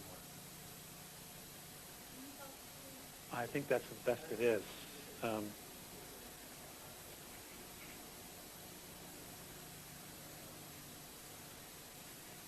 7 miles. Now, if you look at the rest of the train, can we go back just one? If you look at the rest of the terrain here, it's obviously very odd, isn't it? And some of the researchers that say that all of the moon has been bombarded by incessant meteorite bombardment, how is it that this has maintained its form? Next slide. Okay, and again. Okay, I hope you can see this one. Some of these are difficult. I want you to focus on this area right here, this crater. Now, can any of you see this structure here that totally crosses the crater? Can you see that? Do you see it? It's an arch. Okay. According to NASA, this crater is given a numerical order 1164A. They don't even give it a name. And according to them, it's 21 miles across. So this arch, and you can see the sun coming through here, this arch is 21 miles long. Now, that's an incredible architectural achievement. I'm open to the idea that a comet hit it just right, skipped underneath, and came out the other end. But it's a hard sell. Again, this is on the far side. How is it we haven't heard about this? How did they miss this? They got a picture of it. Next slide. Okay, on this particular slide, there's 2 things. I want you all to focus on this area right here, primarily these structures, and also just look at the sharp edges on this crater here. Next slide. Right here. Look at this. Doesn't this look like airplane hangars? Huh? At a base? Look at the edges on this crater.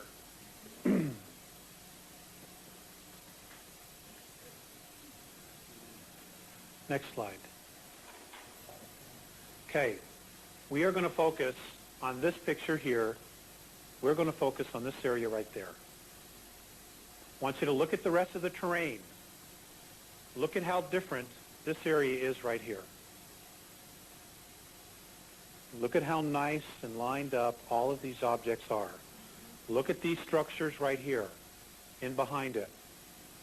Okay, I want you all to focus on that for a minute, or just for a few more seconds before we get to, it got blurry, before we go to the next shot.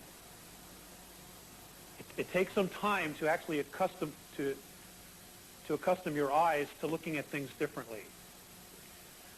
Okay, next slide, please. This is the blow-up of it. That arrow's mine, I'm sorry. Okay, here, look at this. Look at this in here. According to Morine, this is one of the New World Order bases on the far side of the moon.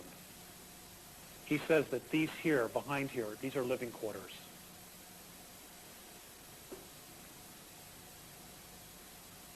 He also says that this area's got trees, that you can walk outside without a spacesuit, that there's an atmosphere here in this whole large area of the moon, artificially been created. I don't know. I haven't been there. I'm just sharing with you what he's told me. Next slide.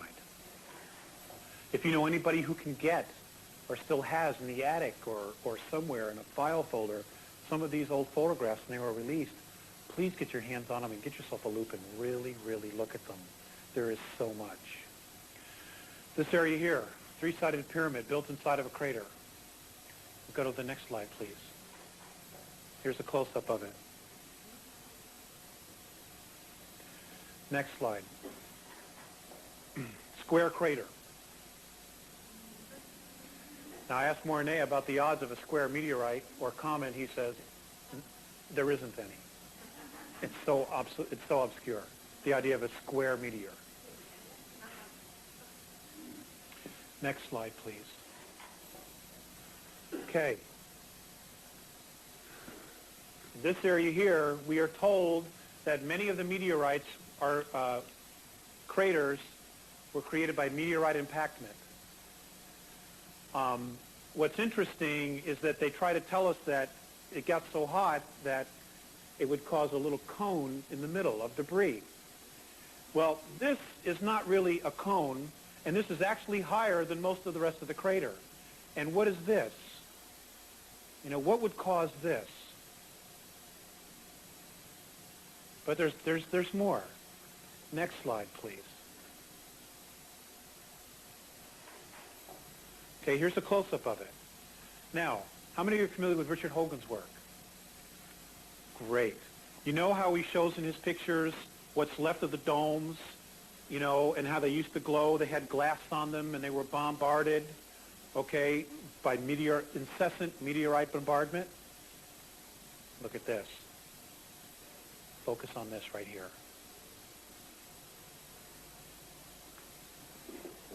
See how it's shiny right here on the top, and all the rest of it's been worn away?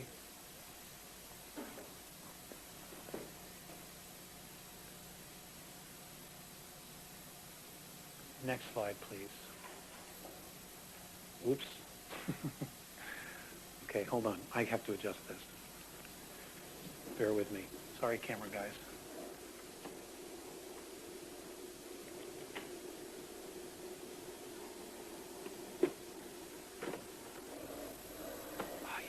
Okay, cool.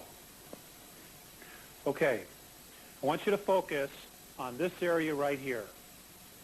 Okay, this particular crater. I want you very carefully to look at this structure here, right here, this bridge. I want you to pay very close attention to how the very bottom of the crater is lit up. Campfire? Next slide, please. Here, look at this. I just love this photograph. This is the goods right here.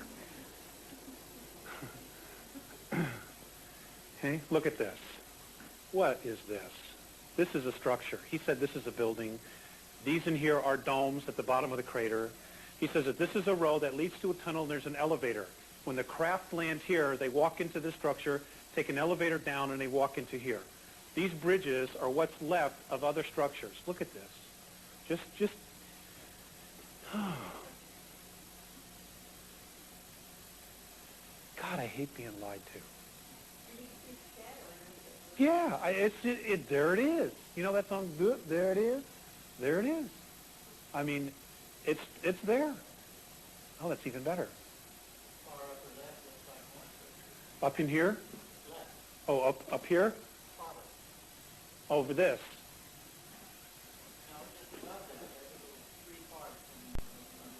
Regular structure.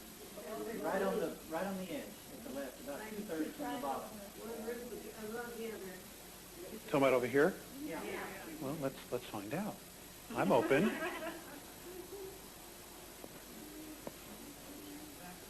Okay? Yeah. I'm going to, Pat is going to have these. Okay, you'll have to work out the details with him, but folks, these are yours. You're free to do whatever you want with them. Just do something with them. Okay? Just do something. Because we've been lied to. And they're about to really box us in, and it just isn't fair. Next slide, please. Okay, again, far side of the moon. I want you all to focus right here on this crater here. Okay? More so on this structure. Next slide, please. Okay, I just love this. Okay, look at this. That's right, and you can see that it's actually off the ground. Okay? Also want you to focus on this structure here. You can see the sunlight underneath it. Next slide.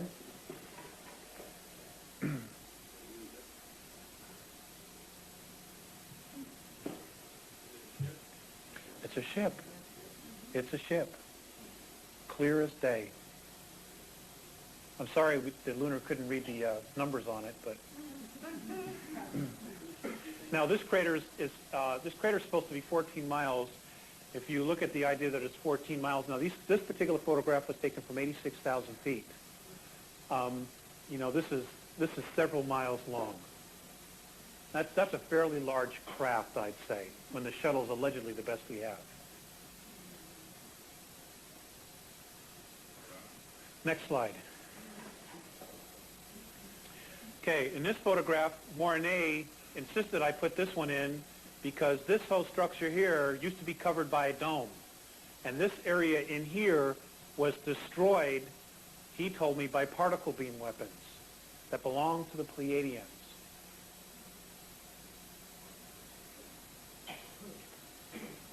That's all he'd tell me. And if you looked at the rest of the craters that we were looking at, this is very, very unusual. In fact, you can see what looks like a road or a platform road that comes into the middle of all of this. I realize some of this might be hard for some folks to see. I'm just trying to share. Next slide, please. Okay, Mars. During Bush's administration, they were talking about our new home. What they didn't tell you is we've been there for a long time. That you'd already paid to build a home there. Next slide. Okay, most of us know about the face. Again, they say that this is the face of an Orion king. He won't tell me who, but that it's a tomb. That these are tombs. Next slide.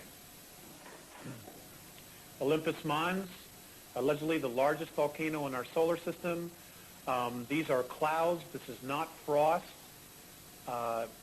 Mars has quite the atmosphere.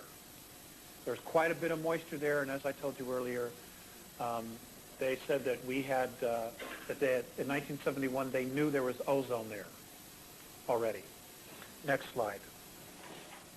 Now, by the way, as you know, a volcano, once it's become dormant, it leaves huge underground caverns underneath it when the lava subsides. That means there's huge underground caverns, especially a volcano that's 72,000 feet. Now, the face on Mars is that Richard Hoagland and many other people are talking about is in the northern hemisphere, called Cydonia. Mornay told me that there were more ruins in the southern hemisphere. This is our great plantation. And what I want you to do is I want you to focus on this area right here, primarily this area and this area, and the happy face.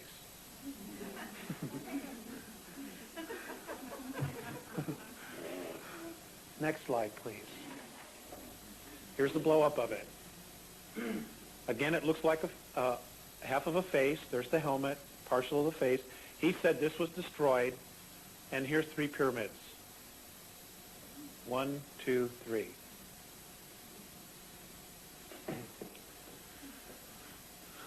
So there's more than one. Next slide, please. This is the geometric work that Hoagland and others have done about the mathematical alignment of everything's there. I'm not a scientist, you know. I tend to lead more towards the esoteric end of it than the actual physical end of it. But anyway, it's there. There's no question that it's there, and it's no question that it's an accident. Okay, that it's not an accident. Next slide, please. Okay, For the People newsletter had a picture. This picture has been circulated. It was actually in several magazines. It has been analyzed, and it is apparently a real extraterrestrial. Along the skin, there are small microscopic hairs, and everyone is convinced that it is, in fact, a real extraterrestrial. Now, Coca-Cola used this in an ad, and so did Lockheed. Very subtle. They just put it out there, so when you say, why didn't you tell us, they can turn around and say, well, we did. You didn't pay attention. Next slide. Which alien was that? That is a gray. That's an Orion gray. This is a clone gray with the big head, the dark eyes. Okay, they're clones. They don't have a soul inside of them. Next slide, please. This is the one that's doing most of the abductions, by the way, doing the genetic experiments. Next slide. Artist rendition of Roswell. Next slide. Artist rendition of Aztec. Now, folks, for the record, according to Mornay, the Aztec crash was a lot more profound than was the Roswell crash. They both occurred in New Mexico. Next slide. I'm sorry? It's a military vehicle. Next slide, please. This is my rendition based on the holograph that I was shown of an Alpha Draconis. This particular entity was 22 feet tall. They created it holographically for me. Scared the crap out of me. I kid you not. This is what it looks like. And what's really weird is they had oriental eyes. Very oriental eyes. 2 rows of teeth and a steel plate on the very top of their head.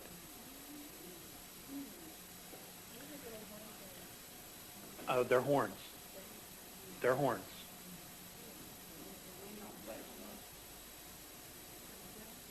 They're horns. Scaly skin. Is everybody getting the picture here? Next slide, please. Hybrid. Again, this is an artist's rendition. They're different. They're different. They have no emotional body because they have no soul. And I kind of feel bad for the Greys in one respect. But, you know, they could have gone about this a totally different way. They made their choices. Next slide. And that's it. You just need to light. I'll do it for you later.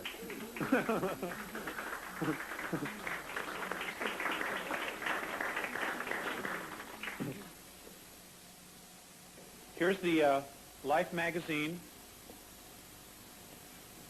November 10th, 1967. You go to the back, and it's like, here's the page, here's the photograph.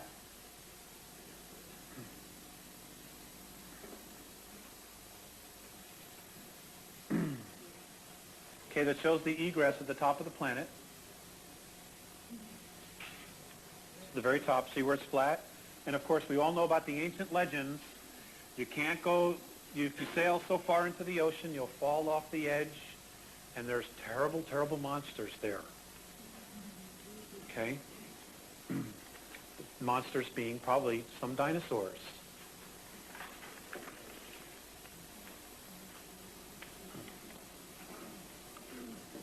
You said in your talk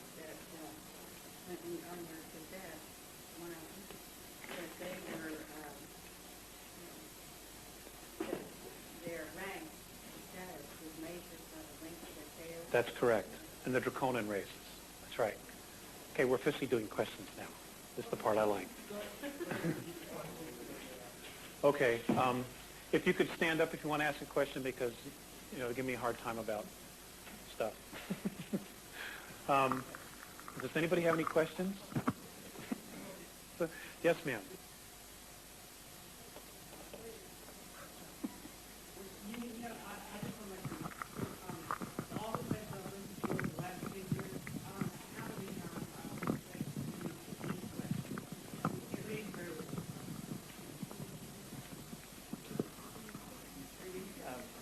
We would like to put all the questions on tape, so please be patient and just ask for the microphone.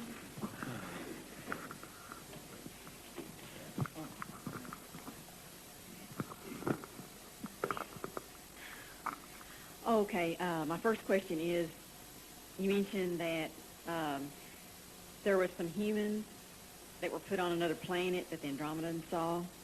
Yes. I'd like to know, how can we protect ourselves from that happening to some of us? By our free will, or that we don't allow that? I don't have that answer. I wish I did. Oh, okay.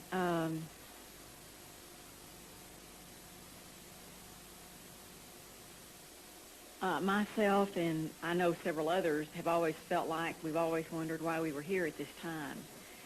Some of us aren't fully conscious or aware of why we are here. So do you suppose the answer in that lies in maybe we had been some of the ET Atlanteans that are having to pay back, or we're here to watch or help, or? That's a great question. I've been told that some of us have been here a long time evolving, learning not to withhold love. I've also been told that some of us, and I don't know who, some of us have come back in time from the future to this time right now, or whenever we were born, to right a terrible wrong. And that's all I know. To right a terrible wrong. If you could get somebody else to ask a question.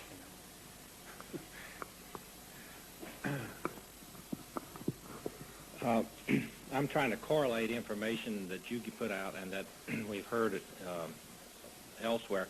You used the word density. Does this equate to dimension? Yes, sir. They're one and the same. Okay. And then what about the septenary concept of our planetary system as espoused by the theosophical Alice Bailey information of the different seven planes? Are those densities or dimensions in the sense that you use it? Sir, I don't know exactly what Alice Bailey talks about, the seven planes. You've got the physical, emotional, mental, intuitional, the spiritual. Oh, you're talking about the levels of the energy field? Yes. I understand there's 8. 8. And that equates to the word density? No, sir. My understanding is that it's a holographic imprint of all that we are totaled, focused into one intent, which is the physicality that we are in right now. In other words, there's 8 levels of you, as I understand it, 8 levels of me. I'll use myself as an example. There are 8 levels of me that have their focused intent on creating this physical reality right now. Me right here talking to you, holding this pen. Now, we're all multidimensional, but apparently it takes 8 levels of me to create me being here and holding this intent, this form together, holding this pen, talking to you. At this density? Yes, sir. All right. You had asked me to repeat something we were talking about in the hall. Yes, sir.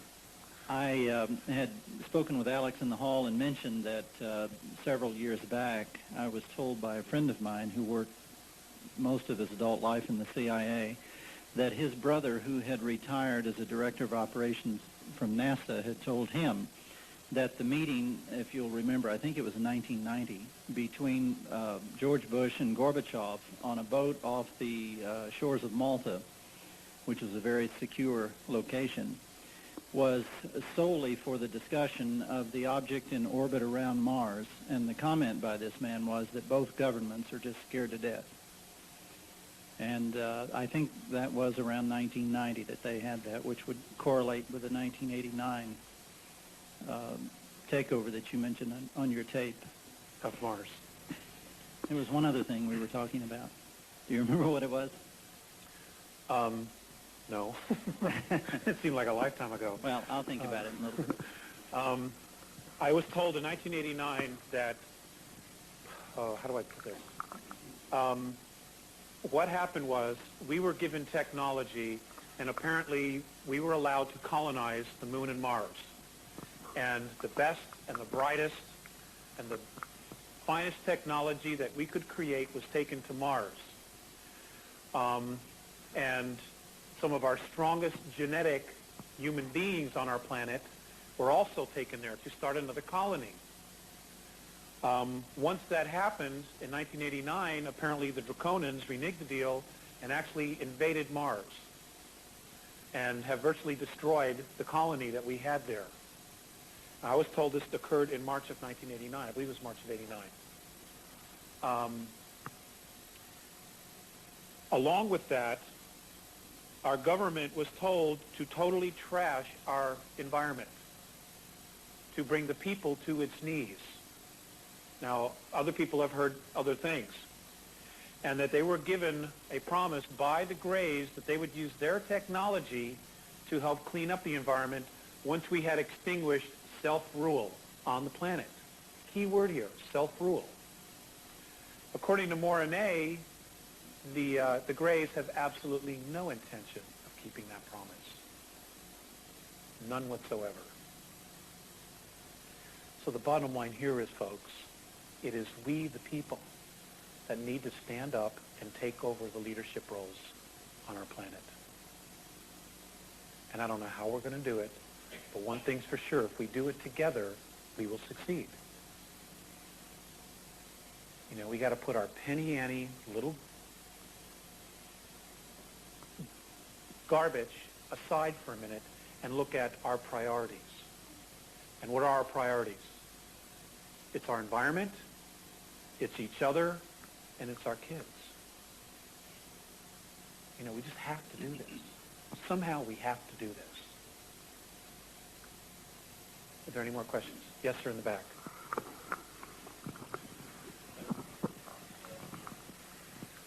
I'd like to know if the Andromedans are going to help us, and if they are, when they plan on doing this, and will they inform everybody somehow that all these problems are going on, so that we might unite in a more uniform effort to overcome the problems that we have?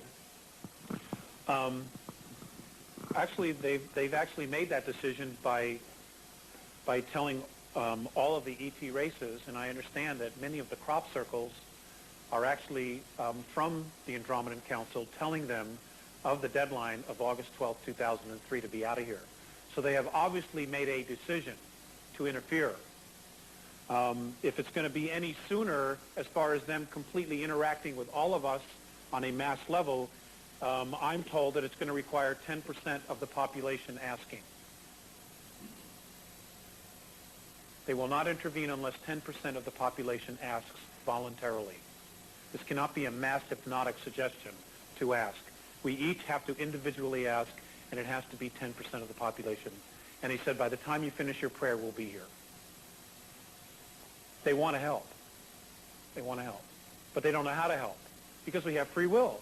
You know, if they come in and just intervene, then they violated our free will, and they are exactly at the same level as the Draconians, the Orions, and the Greys. And that's not a standard they live by. Next question, please. There's 500,000 ETs here, and you also indicated that... No, I didn't say 500,000. Well, that was on your tape, I thought. Well, quite a few, let's say. Okay. Right. Did they also tell you how then they're going to take them out of here? Well, No, I said that when I gave you the date of August 12th. I have no idea how they're going to carry that out. But if they're in the Earth, I mean, here's the only possible scenario that I know. Okay, if they're in the Earth, The moon would probably be an easier thing at those that are there. They can hit it with a tractor beam and pull it out of here. Right. Okay, but those that are in the Earth, They don't bother me. okay, those that are in the Earth, the only way I know of to get them out would be to enter at the poles and force them out to the surface. Which means it could get really weird. It could get really weird when you have, you see reptilians running across the highway, the interstates. I mean, it could get really, really, really weird. You also mentioned in the tape on the next 10 years that it is going to get pretty weird. Correct. And Yeah. is this part of the weirdness you're thinking, or what are the weird things you think? Because you said that they got themselves in such a jam now that they lost Mars. And the moon doesn't seem to be too good a place to go, because if they pull them out with that tractor beam from Jupiter, then they're stuck here with us. Right. The moon apparently was just a jumping point to colonize Mars. Because of its atmosphere, or lack of atmosphere per se, long-term habitation cannot exist on our moon, which is why they had to go to Mars. But yes, they've lost it, and the world leaders and everybody who's cut all these deals now find themselves in a real problem. They have nowhere to hide. They can't just skip out of here. Now, to counter that, the fact that they can't skip out of here, what they've done is they're now using the United Nations, and this is information that I've given to Pat, regarding the Global Biosphere Program. I don't know if any of you are familiar with it, but if you're not, you will definitely have that information today. I don't know if it was passed out tonight or not. Oh, God. The United Nations wants to create reserves, biosphere reserves. And the place that they are focusing most of their attention is the United States. The reason? 78% of all the fresh water left on the planet is in North America, Canada, and the U.S. Okay? You control the water, you control the food. Control the food, you control the people. Control the people, you're a king. It's that simple. Now, September of this year, Bill Clinton gave 18 million acres of Yellowstone National Park to the United Nations Biosphere Program. It is no longer part of the United States. And all you got to do is pick up the phone tomorrow morning and call the ranger station at Yellowstone National Park and say, is this a UN Global Biosphere Reserve? And just listen to the response you get. It's no longer ours, folks. Yosemite, Rocky Mountain National Park have both been nominated. That's the word they're using, nominated. And he's just giving it away. It's actually their money. We were just renting it. We were just renting our own currency. But that's a whole other issue, and I don't want to. Okay, we will have that information for you tomorrow, at least part of the handout regarding that, and who to get hold of, and how to contact everybody with this information. It's an absolute necessity. They're going to literally take the land from right out underneath us. Now, what's also interesting is that in this plan, parts of these biosphere programs, reserves, there's certain areas that are going to have absolutely no human use. That means you are not allowed in them at all. And around them, there are 40 to 50 to 150-mile buffer zones. That means that if you look at Yellowstone, they are now drawing up plans based on this information to remove everybody within 50 miles of that area. Whether you own the land or not, you're gone. You're going to have to move.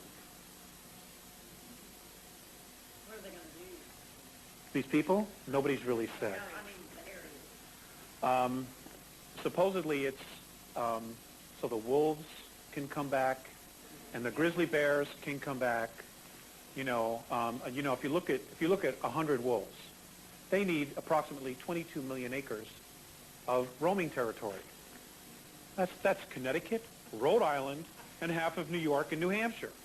What are you going to do with all those people? Just so that 100 wolves can live there. I mean, I love nature, but there's another way to doing this. And they want to just take the land away from us. Anyway, this is actually already happening, and we will have that information for you tomorrow. Do we have it now? It didn't, copy machine. Okay. We'll have it for you tomorrow. No, apparently it wasn't, but this has been something that has cropped up really in the last 5 or 6 years. And the leading proponent of this is Nature's Conservancy. They're the leading proponent. What they're doing is they're going in and buying the land, holding it for a few years, and then turning around and selling it to the United States government, who in turn is giving it to the United Nations. And it's no longer a part of the United States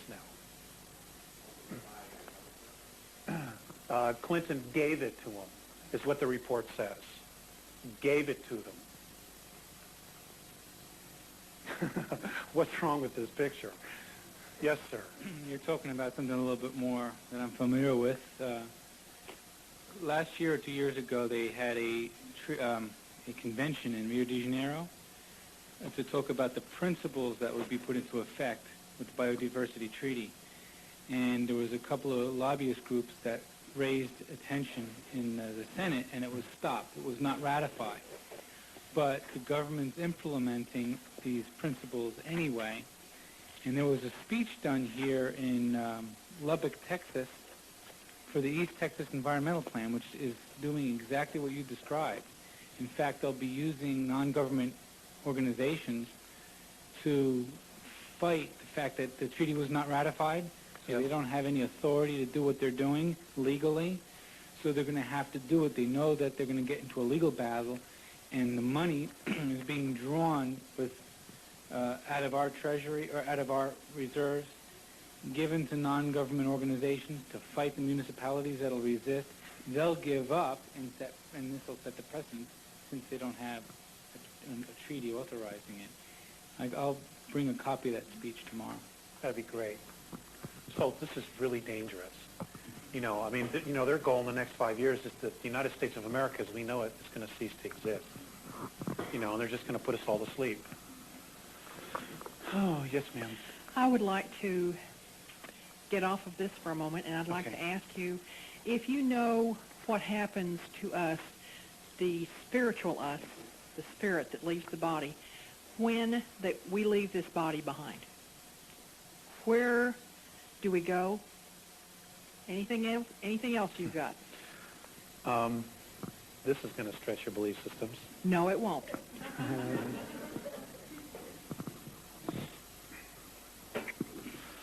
I want you to look at the idea that when we cross over and oh God, when we cross over and we all see the light and we walk into the light and we meet our past loved ones, etc. My understanding is that that place, if it were a physical place, would be where the Van Allen belt is. And we go there and we are processed there. And in the processing, part of it is us looking back at our lifetime. And in that looking back at that lifetime, we look back at the places in our life where we withhold love. And then we come back to balance those places where we withheld love. And until we get that right, we go over and over, a broken record, over and over and over. But if it was a physical location, it would be where the Van Allen belt is. Thank you. Yes, ma'am. Are you familiar with Dr. Walter Russell? No, ma'am. He's I'm no not. longer in this life plan, but he's a very good teacher on all those subjects. And he explains what happens to us after. Actually, life and death is one cycle. Yes, ma'am. And he explains all this and what happens to us, that we're just recycled, so to speak, Yeah, to learn what we haven't learned in this life. In fact, education is the main point Right. of what we're supposed to be doing. but you know what? If they didn't screw with the religions and they were telling us the truth, we wouldn't have to do all this recycling. You know, we'd have learned this lesson a long time ago. We're smart. You know, we've just been messed with. And if they would stop messing with us, we'd probably start graduating a lot more of us. checking out of here and going out other places and teaching what we know, or even going home, wherever that is. Yes, sir. The other item we were talking about, I recalled, was Thank you. was a newspaper article that I read probably 8 or 10 years ago. It was a full-page spread, and it was about the Space University, which was being hosted by MIT, and the idea was that from year to year it would be at different universities around the world. And it had probably a half dozen photographs of people from all over the world who were scientists participating in this effort. And I remember one Russian student was trying on an American spacesuit, and the idea was that all of these scientists would know each other and be able to pick up the telephone and call someone anywhere in the world to solve a problem. Well, I thought that was a great idea, so I fired off a letter to the director of Space University, hosted at MIT, and my letter came back unopened, and it said, moved, left no forwarding address. Coincidentally, at that period of time, which was late summer of that year, Mars was the closest that it had been to the Earth in 4 years.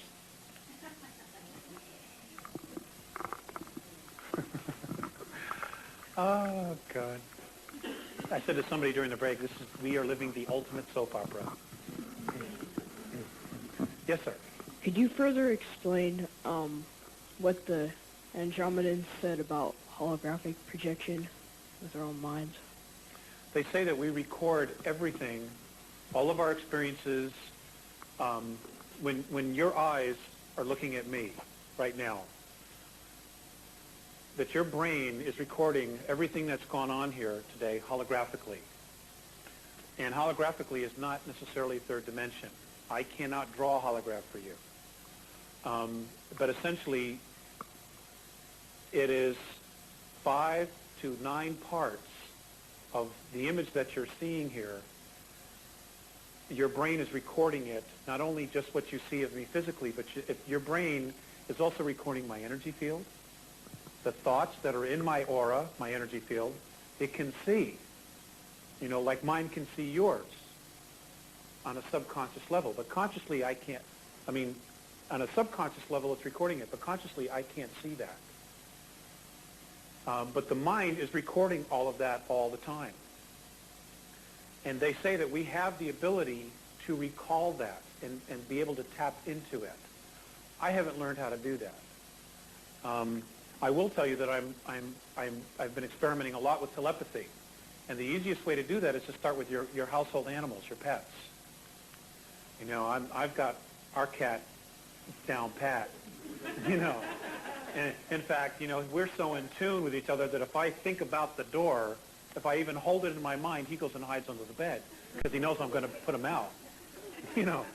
But just practice on your animals because they talk to each other telepathically. Okay? When you have communication with yourself, or when you're thinking about somebody and they call, that is telepathic communication. You are having it. The more you honor it and acknowledge it, the stronger your subconscious will kick it out and allow you to tap into it.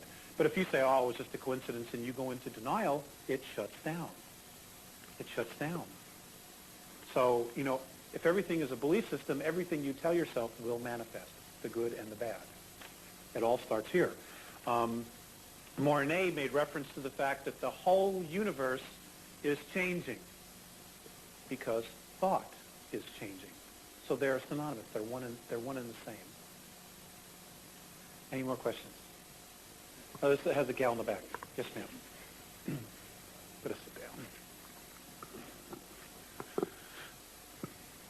Want to hear a joke? A young man is walking with his son through a Midwest town, and there's an old cemetery at the edge of town, and they walk in there, and the father's reading the tombstones to his young son. So they get to the very last row, and there's a really odd-looking one, and the little boy says, Daddy, what does that say? And the father says, well, here lies James Johnston, born 1801, died 1899. And the little boy looks at his dad and says, well, Daddy, what does it say there at the bottom? So the father gets down on one knee, and he brushes the dead flowers and grass away, and he leans back and he says, well, it says, here lies a politician and an honest man. So the little boy says, well, Daddy, what does that mean? And the father turns to his son and says, well, it means there's two bodies in this one grave.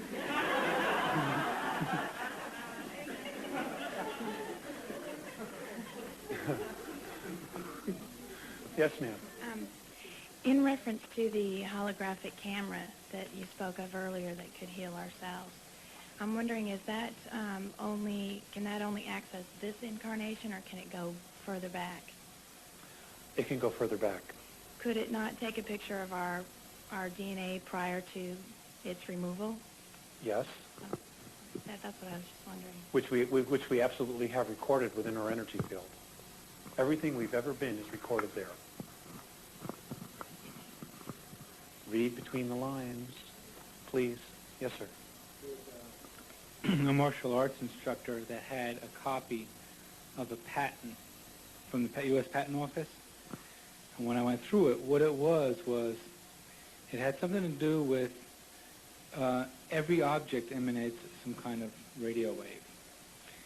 And the experiment was they made this device that can actually measure what its frequency is. And one experiment that they did is they took a photograph of a cornfield or of a field that had chinch bugs in it. And they then took this photograph and they put on the photograph DDT. Then they took this device and measured the photograph with the DDT and everything else in the photograph and put it through an amplifier and played it back into the field, and it killed all the chinch bugs in the field. I love that stuff. That's great. I'm not surprised. You know, there's so much technology that's been withheld from us. You know, little tidbits, you know, cancer. There were cures for cancer in the 30s. Oh, let me tell you about that. According to Morine, the cancer gene, or what kicks the body into manufacturing cancer, there is a part of it that is in fact genetic.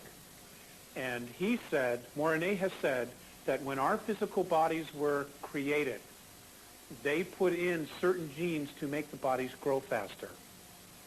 Well, what happened was when they stripped us of the 10 DNA, some of the genes that they should have taken out, they left in because they were in a hurry. And that's why we have the cancer gene inside of us. It's because they didn't remove it when they took the other 10 strands out. So something in us kicks it into gear, which makes it start to manifest. But the vibration of love can cure that. And I don't know if, well, that's what they said. Yes, sir. Do you have any information on an intervention that may have occurred in 1972 when there was supposed to have been a large burst of solar energy that would have destroyed the life on the planet? Oh, yeah. Yes, people have approached me with that, and I've had the opportunity to ask Morine and Paseas about that. And I've also heard that it's been said that in order to protect us from that burst of energy, that our solar system was put inside of a holograph. He says it isn't true. He laughed, as a matter of fact, when I asked him about that. And it was also said to me that they were going to move our solar system within this holographic bubble closer to the dog star Sirius. And Morine just said, impossibility. It cannot be done. So the bottom line is we're stuck. We're going to have to take responsibility. We're going to have to do it ourselves. So that's all I know. A couple more questions, and then I want to go through some things that are going to be going on the next 10 years. And then we'll finish up, and then we'll resume tomorrow. Yes, ma'am. Okay. Up next. I'm wondering, as all of us become more aware and focus our attention on light and love, and that is a collective source of energy, and won't that connect with the higher forces that are light and love and that are waiting to work with us? Yes, I believe so. And well, we're already connected. The thing that they're really looking for is our intention. If you could stop before you slap the dog or whatever decisions you make in your life, take a second and ask yourself, what is my intention behind this decision? That's what they're looking for, is our intention. Intent is what created this mess. And we have to take responsibility. So many of us are making decisions, we're just responding to past stimuli. We're not stopping to say, what is my intent for making this decision right now to do this or to do that? You know, and matching the intent with our gut instinct. If you have a gut instinct to not do something, to not go somewhere, don't do it. And honor it. Honor yourself. You know, these changes that are coming, the frequency changes, the Andromedan perspective is those that are going to be affected the most here on our world are the men. They say that the men, a lot of the men in our world are going to be leaving, transitioning, and that the obituary pages are going to be 10, 15 pages long in a newspaper. That the men are going to check out. And the reason he says they're going to be checked out is because they're full of self-imposed loneliness. They have shut themselves down, and they're shut down. And if they don't allow energy to move through their bodies, like women do, because of your extreme of emotions, a lot of men aren't going to make it. They will have brain aneurysms and heart attacks, and they'll be leaving left and right. They don't understand why the men of our world are full of self-imposed loneliness. It's like we're carrying this guilt. You know, and I don't know if it's because religion says we were bad or what. I just don't know. I really don't have a clue. But that's their perspective of the men of our world. You know, and if you're not in a space of love, you're in a space of fear.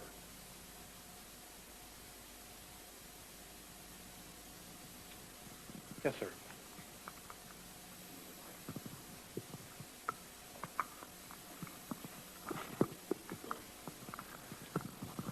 This is just a technology question.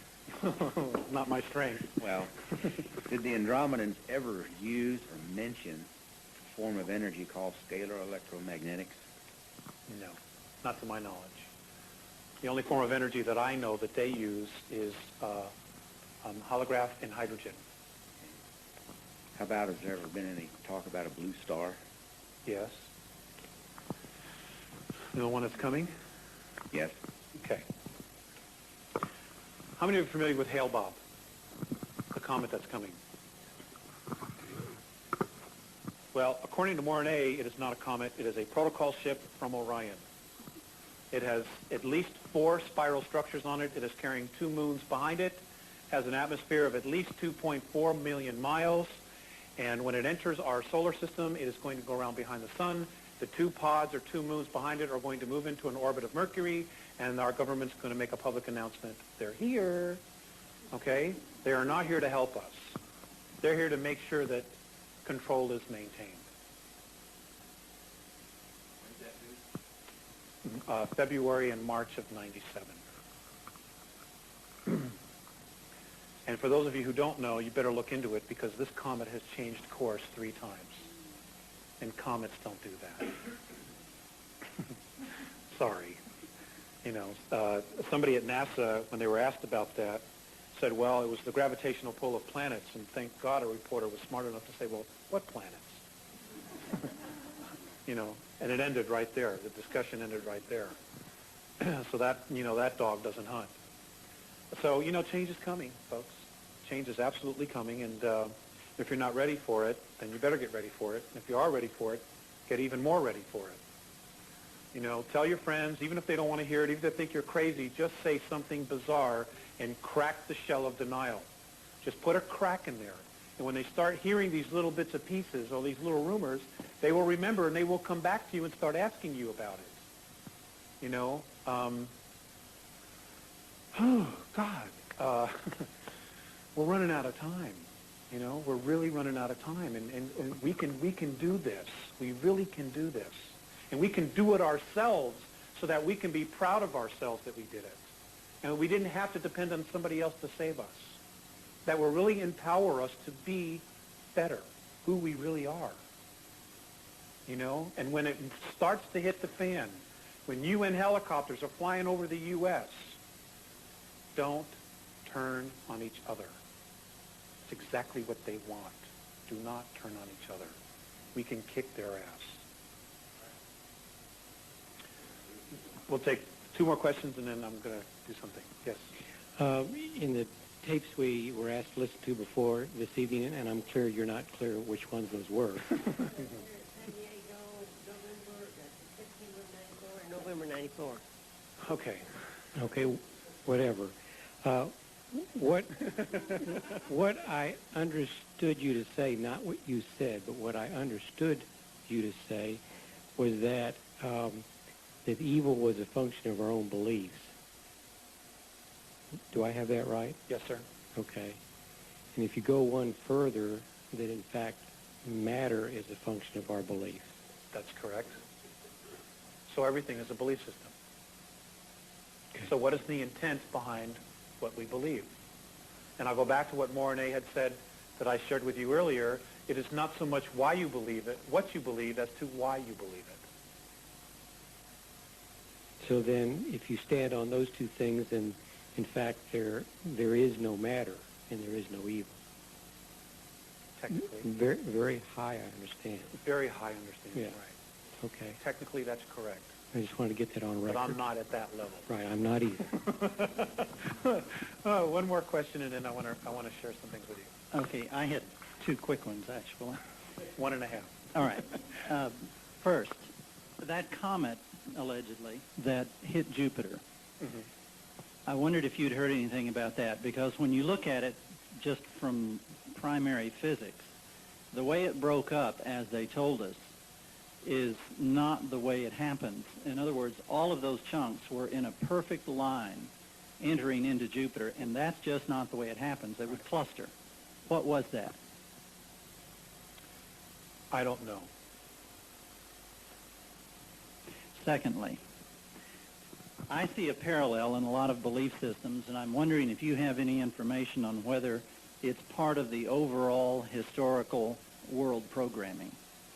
Basically, not to step on toes, but the New Age people think there's going to be this transition like you're talking about into another consciousness, and we'll leave all this trash behind. I see the same kind of a mechanism tailored for different belief systems, the rapture in the Christian belief. I see a lot of the people who've studied a lot of the UFO material thinking they're coming down to save us. And it goes on and on and on, 4 or 5 different versions of this depending on what consciousness that group of people happens to be in. And basically, to me, the message is, just lie down and let the tanks roll over you. It is to deflect one away from this personal responsibility. Do you have any thoughts about that? Yes, sir, I do. Boy, do I do. Okay. I once asked Theseus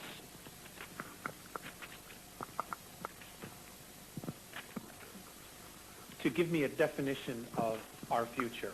I asked him what our future was going to be. He said he couldn't tell me. It was all probabilities.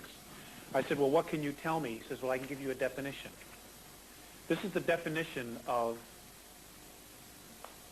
where we're supposed to be going, and he says we will, in fact, get there. Responsible freedom of self-determination. Becoming truly self-confident and free to unconditionally be responsible for oneself without being coerced to accept some higher authority. Let me read that again. Becoming truly self-confident and free to unconditionally be responsible for oneself without being coerced to accept some higher authority. What we're looking for, we already are. The miracles we're looking for, we already are. As far as wanting to be saved, and I know this is a real touchy subject, You know, and again, everybody is allowed their space to believe what they want. You know, and if you want to be saved, hey, that's fine. But between now and the time you do get saved or you don't get saved, you know, be responsible for yourself and teach your children to be responsible for themselves. Teach your neighbors to be responsible for themselves. We are supposed to become a race of leaders, not a race of sheep. We're supposed to be all chiefs and no Indians. That's what they teach their people. That's the law of consistency. Nobody falls behind. We all evolve together.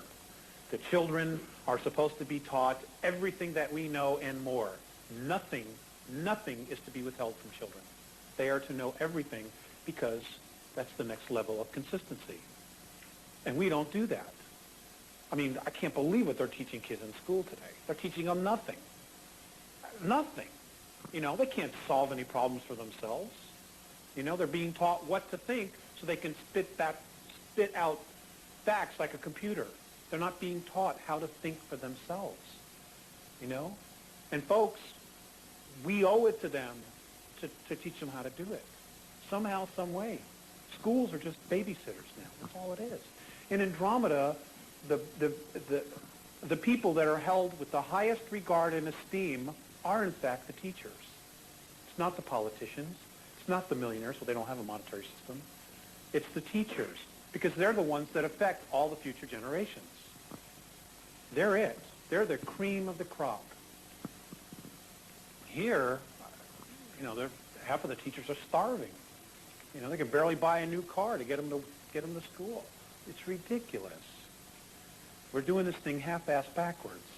We need to make changes, and it's going to have to be us to do it. It's going to have to be us. Whether it's homeschooling or whatever it's going to be, whether we just go to Washington and we fire everybody and we just start all over. You know, just start all over. Just one more thought. Wait a minute, one more thought. As far as the savior scenario, all of that, I've been told, has been put into play into our belief systems to disempower us.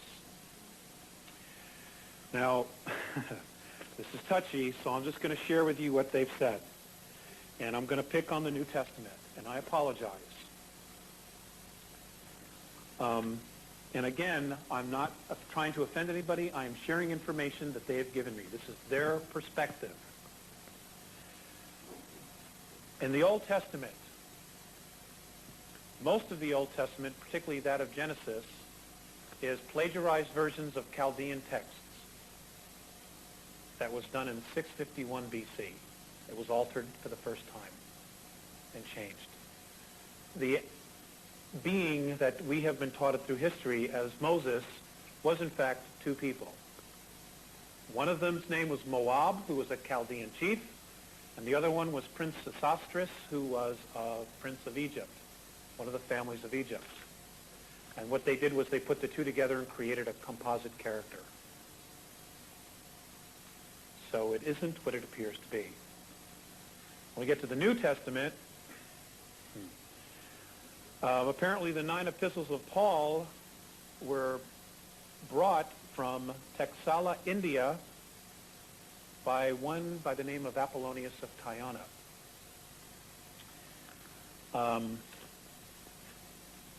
The 4 Gospels that we know of were obtained by Hariman Armandi of Texala, India.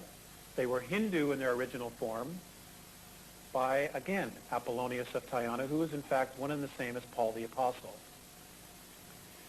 The being that we know as Jesus did in fact live. He was in fact crucified through the palms, but he did not, according to the Andromedans, he did not rise into the sky into heaven. He actually lived out the rest of his life and died at Masada in 64 AD when the Romans stormed it. Now, I don't know. I wasn't there. But that's what they say. They also said that the last version of the Gospels and the epistles were translated by Euphilius, who was a Catholic bishop, and that the original books in the original form are in the University of Uppsala, and they are called the Codex Argentinus, and the original handwriting is in Sumerian.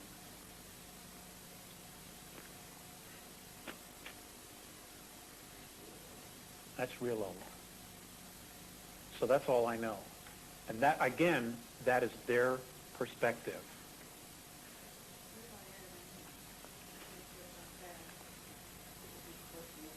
What about Adam and Eve? It was a tribe.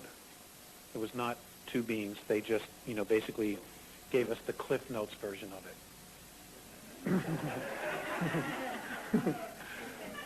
it. Yes, ma'am. Okay. This will be the last question, and then I'm going to be off. I believe it is. Assuming, for example, that there were two Moseses. No, there wasn't one. They took two, two and they just created a composite characters character. composing a composite. Yeah. But that doesn't deter from what that the fact that he was tuned in enough to guide and to lead others, and that he was in the right place at the right time. You're absolutely right. You're absolutely right. Now, where's the best place to hide a lie? Between two truths, right? You change it just enough that we can't put the pieces together. That we make a conscious choice. Now, remember, what I was saying earlier, this whole thing is about self-responsibility, self-rule, all right, and free will. Now, they've altered the truth just enough that it's kept all of us holding back. We're all holding back, waiting and waiting and waiting and waiting, lifetime after lifetime after lifetime. So here we are making the decision to hold ourselves back because we're waiting for somebody to come and save us. And it isn't going to happen. They say it just isn't going to happen. And they don't want to come in here and save us because they don't want to babysit. And if something happens, well, we can always blame them. And the cycle starts all over again. And we don't have time. The earth is sick. We don't have another home. There's nowhere to go. There's no Hilton big enough to put us all in. I know that's not the answer you want to hear. It's not the answer I want to hear. Because it means I have to really bust my ass to fix my life. But I don't have a choice. That's just the way it is.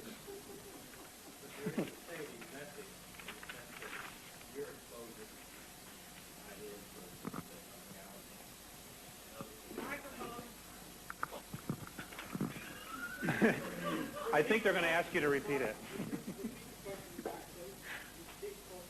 But there is a saving reality. There is the truth that brings people a challenge to grow internally to be able to keep up with evolution. In this sense, when the planet goes into fourth and fifth dimension, it puts a great responsibility upon us as individuals to get busy and do the work, which will, in a sense, save us from having to repeat planetary experience elsewhere. Right. You're absolutely right. Now, let's just assume that Jesus is a reality, okay? He did say, "These things I do, ye shall do greater, if ye have faith." Now, there's a profound message in that. These things I do, ye shall do greater, if ye have faith. There's a profound message there. Don't ignore it. Please don't ignore that. You are awesome. Every one of you, you're awesome. Don't buy what you've been told. It's a lie. You are awesome. Now, I want to share what's going to happen in the next 10 years. Actually, this started in 1994. I read this for the first time, so it's actually the next 9 years. Scientific proof of dimensions and higher self-consciousness. Reincarnation will be scientifically proven and demonstrated. Now, that'll be interesting. I can wait, everybody would start running to Buddhism. Oh, this is the way, this is the way, you know.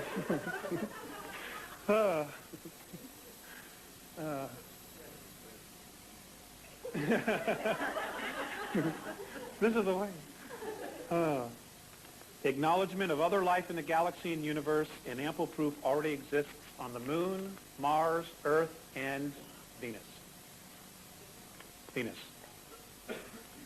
Someday the Russians will actually come out and start telling us what they found there. Extraterrestrial contact from at least 9 different races. Now we're talking 2004. Introduction of free clean energy devices based on magnetic fields of energy.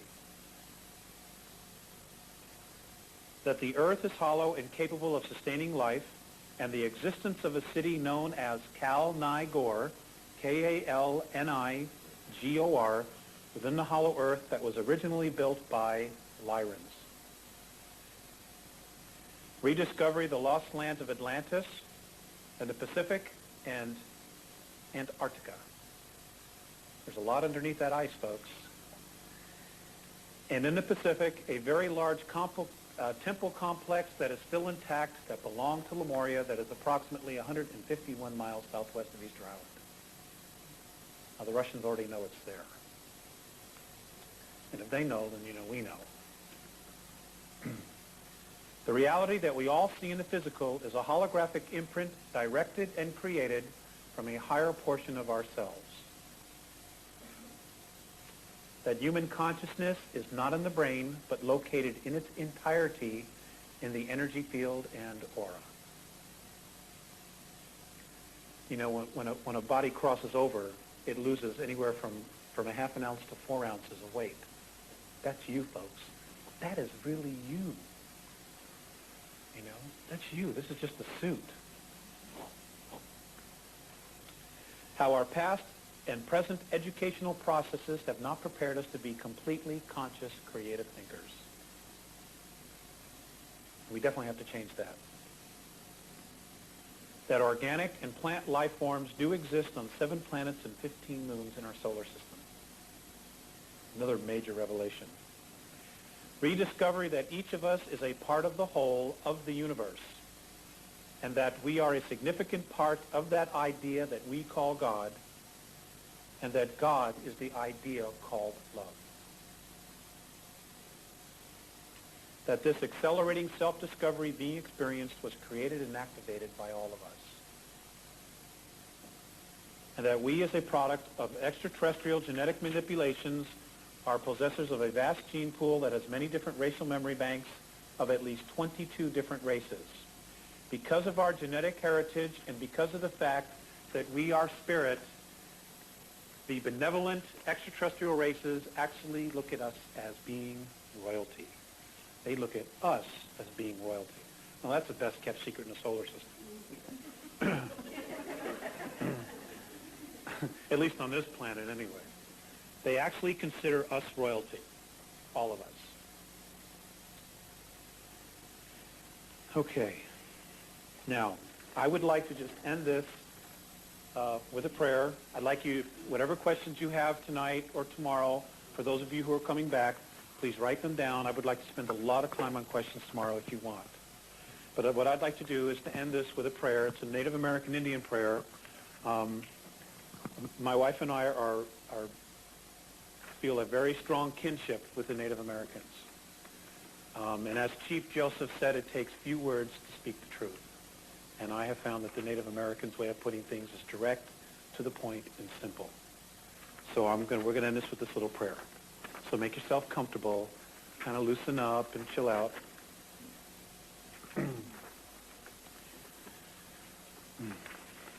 O Great Spirit, whose voice I hear in the winds, and whose breath gives life to all the world, hear me. I am a man before you, one of your many children. I am small and weak. I need your strength to let my eyes ever see the red and purple sunsets. Make my hands respect the things that you have made, my ears sharp to hear your voice and the sounds of your wild children. Make me wise so that I may know the things that you have taught my people, and the lessons you have hidden in every leaf and every rock. I seek strength, Great Spirit, not to be better than my brothers, but to be able to fight my greatest enemy, myself. Make me ever ready to come to you with clean hands and straight eye, so that when life fades as a setting sun, my spirit may come to you without shame. Aho. Thank you, ladies and gentlemen, very, very much.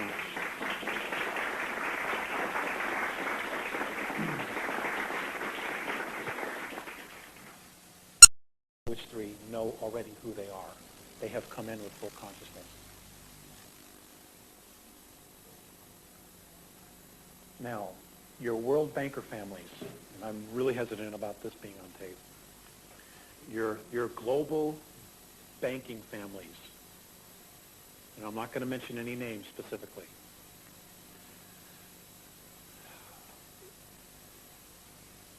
The souls that inhabit those physical bodies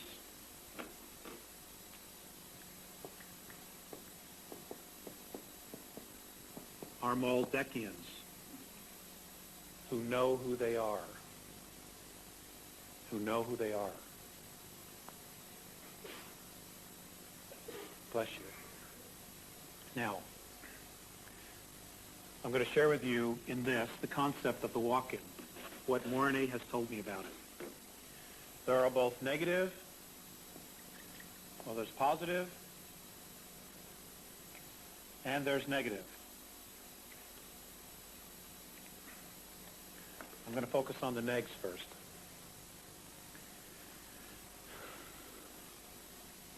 There are many people in our world today, world leaders, who are not who they appear to be. We take for granted that they're just human beings. Some of us don't trust our gut instincts about certain people. Now, I think most of the men are shut down, but we don't experience it quite like women do. But ladies, if you have a gut instinct about something or about somebody, please begin to honor it. Because without your help, we're not going to make it. It's your turn to step up and make the guy stay home and do the housework, and you take more of a leadership role. It's your time, and you're just going to have to stand up and do it. Okay? Men have ruled the world for thousands of years. We've screwed it up. We need your help. We need your input. Okay? We don't have the answers.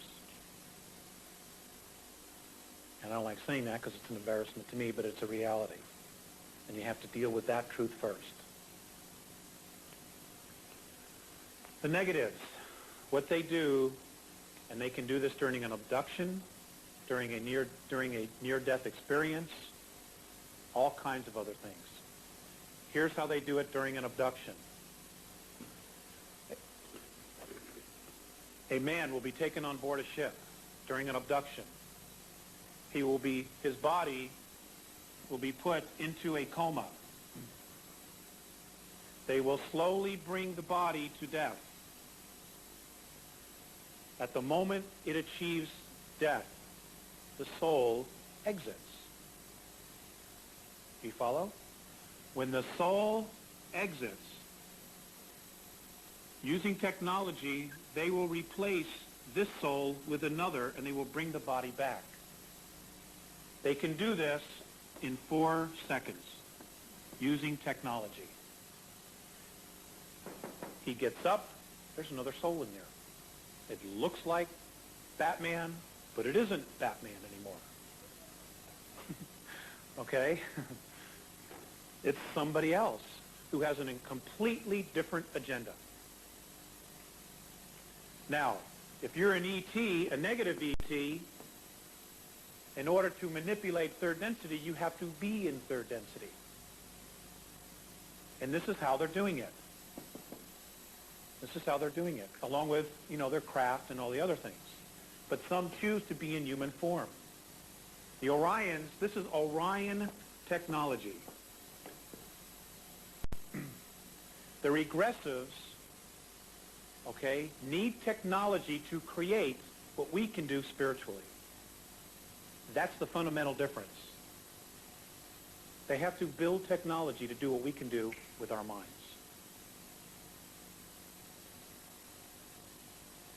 The positives, on the other hand,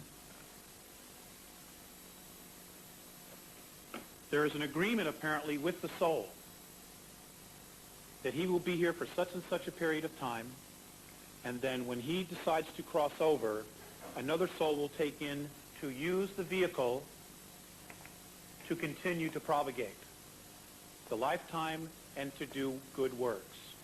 Now, the positives are using this extensively right now on the earth.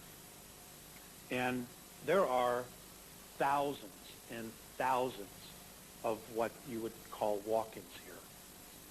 Because they cannot intervene directly, what they have to do is they have to come in physical form and participate in the process. They are now human beings. And their agenda usually is to help. Now, Mornay has told me that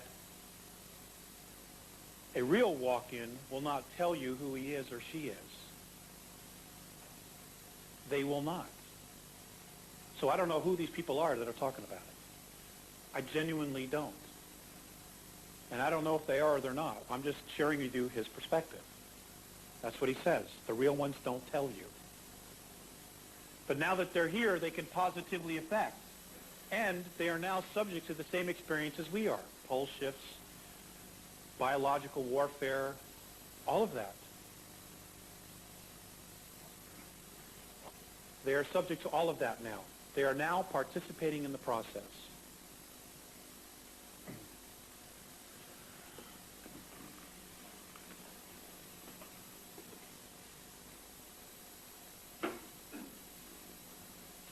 Second coming.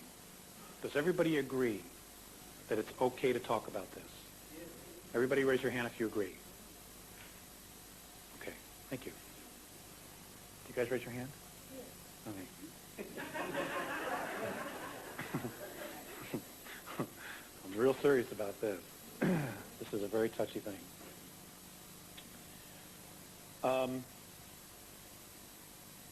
As I spoke of earlier,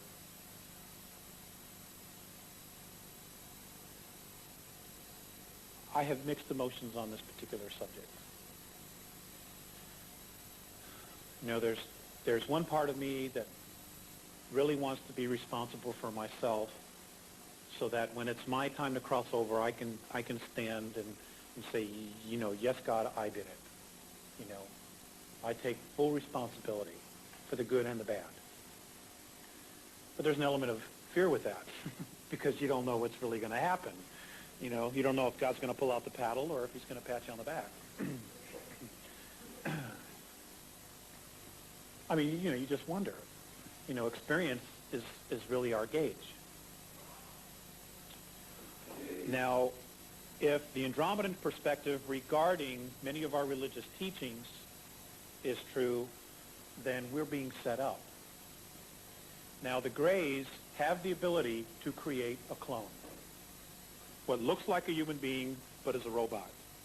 Dr. Beater called it a robotoid. Okay? Other people call it other things. My understanding is the only way you will know is if you develop your clairvoyancy, and you can see the energy field around all living things. A clone has no energy field. You will just see a very slight color here, white, on the head, where the microprocessor, organic microprocessor, has been grown inside the body.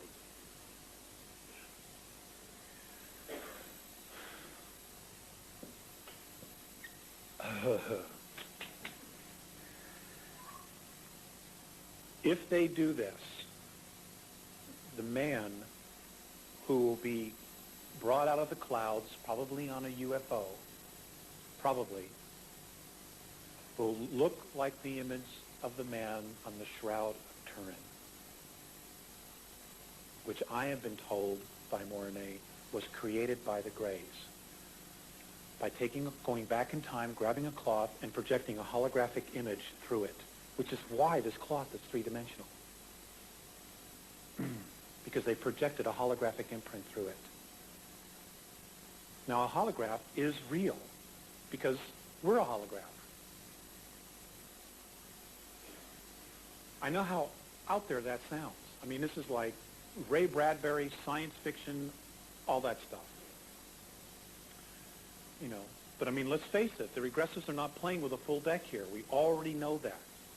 There are a lot of people on our planet right now who are not playing with a full deck, that will do anything to protect themselves, no matter what it is, because they're service to self. Now, I want to tell you that I personally hope that this is not true. I don't want it to be true.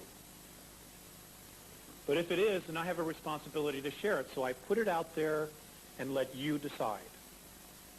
Okay? You have to decide this one for yourself. This being here is not the Antichrist, who is supposedly another clone that's coming. See, they're going to play this thing out because 2/3 of the world believe it already. You know, well, hell, let's just fulfill it for them. That'll resolve our population problem. They'll kill each other. We'll sit on the moon and just watch all this happen. It's simple if you put yourself in their place. Give them enough rope and they will hang themselves. And we have been fighting about religions forever. I mean, we all agree that we're talking about the same God, but we still play this game. This being here is supposed to come down and start preaching many of the Hindu philosophies. And it will be this soul here, this clone, who is going to ask everybody to surrender their free will.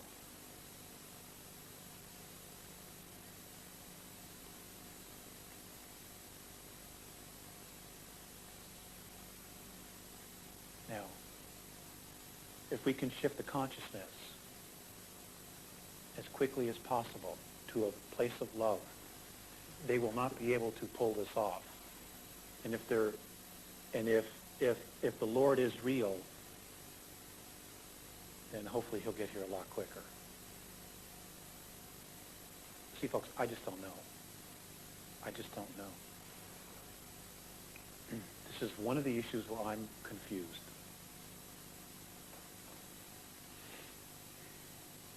And the others I'm not. And this one I'm definitely confused. Their history, the Andromedan perspective of the Bible is that it's literature with historical accounts in it. They say that Constantine was so busy burning the resources of the Roman Empire, stopping religious wars, that he decided to create a state religion. And what he did was he took the religions of the West, which worshiped the sun god Isis, and the religions of the East, which worship the sun Krishna, and put the books together. Hes, Krishna, in the Greek, Isos Christos, and created a religion. I don't know. I wasn't there.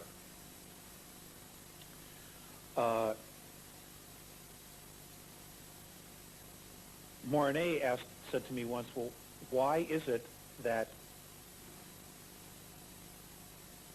if your master teacher, that's how they would refer to him, is if your master teacher was crucified and rose on a particular day, why does that day continue to change every year? Why is it on a different date? Why does it always have to be on a Sunday? When the date's always different. And what I did in my research was I found out that Easter always falls on the spring solstice. Now, what's wrong with this picture? Now, the being that's in the New Testament, Jesus, we're told was born on Christmas Day. They say he was born on February 16th, 2 A.D. And that soul is the soul that is in the Dead Sea Scrolls, which have now been taken away from us because they don't want us to know exactly what those books say, even though some of the information has gotten out. Now, why is that? There's a problem somewhere. Okay? And folks, I just want to be sure. I just, like everybody else, I want to know the truth. And I don't know what it is. Like I said to you earlier, if you look at the history of the Catholic Church, who had control of the manuscripts, the original manuscripts, supposedly of the apostles, and you look at their history of deception and lying, and the fact that in 1960 they admitted to 14 plagiarisms in the Bible, I have a problem now. Because one word changes the context of a paragraph.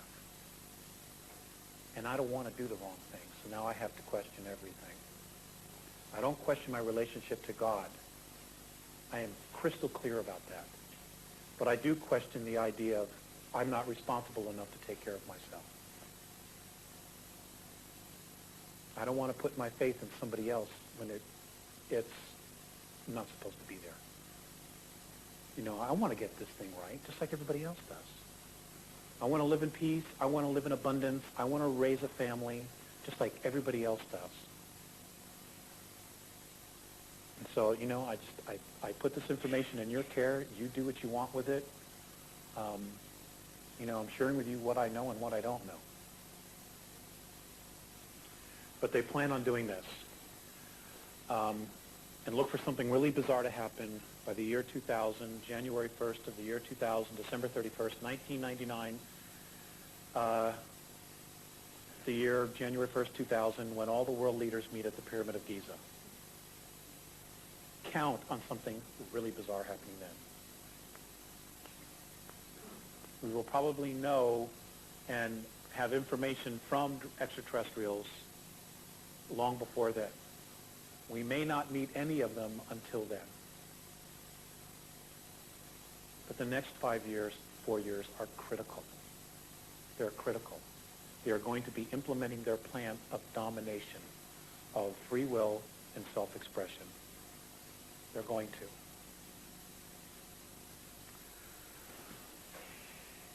Extraterrestrials,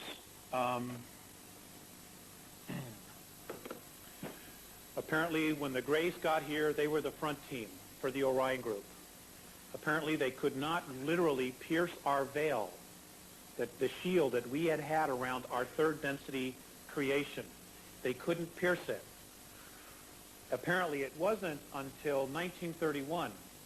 Now I know we weren't detonating nuclear weapons then, so I asked Mornay, well, what happened? And according to Mornay, the Germans, the Nazi scientists, were experimenting with time travel, and they opened a door. They put a crack in time. And with our luck, being as it is or isn't, there were a bunch of regressives just right there. I don't know how they knew, but they were right there. And they came here officially in our linear time, 1931. And then once they were in our reality, they were able to skip back into time. Now, they can only go back to 11,230 BC. That's as far back as they can go. Because to go back any further than that, they run into Atlantis, which was an extraterrestrial colonization as well. That was very advanced. So they don't go back that far. Now, in our history books, we talk about the Sumerians, okay? And with Babylonia, we talk about the gods, okay? They talk about the gods. The pharaohs talk about the gods and their flying shields and all of that, okay? Those are ETs that came in 1931 and went back in time and started manipulating mankind.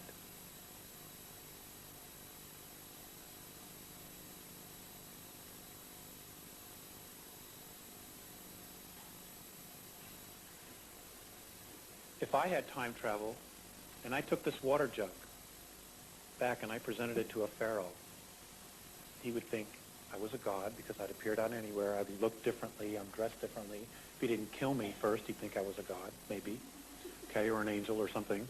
And I gave him this, then you could bet that this would be passed down, and this would be something very sacred. This plastic would be something sacred to them. Okay? And it would become priceless. You know, this symbol, 7-Eleven, right here, would probably become a religious artifact.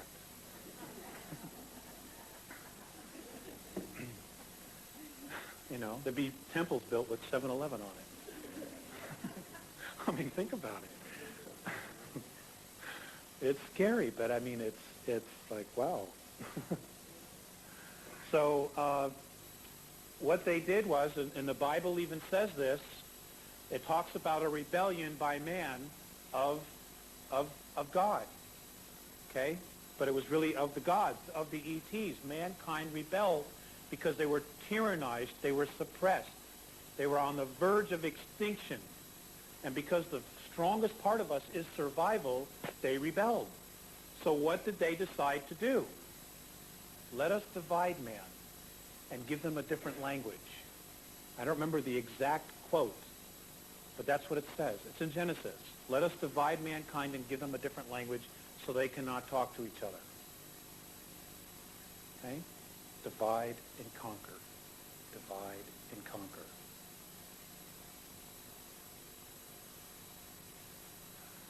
As far as what happened after that, I don't want to spend a lot of time on that, but I would suggest all of you, if you've not had the opportunity, to read The Gods of Eden by William Bramley, Zachariah Sitchin's books. Particularly, they're very, very, very good. The information is out there. I would relook over some of the ancient mythologies, particularly the Sumerian, the Babylonian. It's all there. It's all there. So there's some plan here, and I don't know exactly what it is, but we are definitely a part of it. And we've all agreed on some level to do this. You know, I wish I knew exactly what it was. Okay. The Patal. I don't know a whole lot about the Patal, except for the fact that they say it's us, that we came from 11th density, us and 21 other star systems. Now, apparently our galaxy is in the middle, pretty close to the middle of our entire consciousness universe, which is why we all seem to be lumped together here.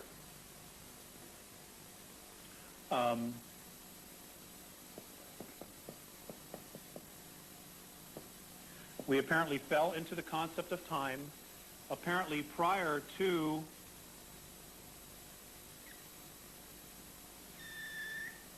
$21 billion years ago. In our linear time, that's 21 billion. Third density, as we know it, as a physicality, didn't exist. According to the Andromedans, in their perspective, the Patal created third density. We manifested this portion of it ourselves. We cut it out of the wilderness in order to play this game. Now, I don't know whose idea this was, but next time you can count me out.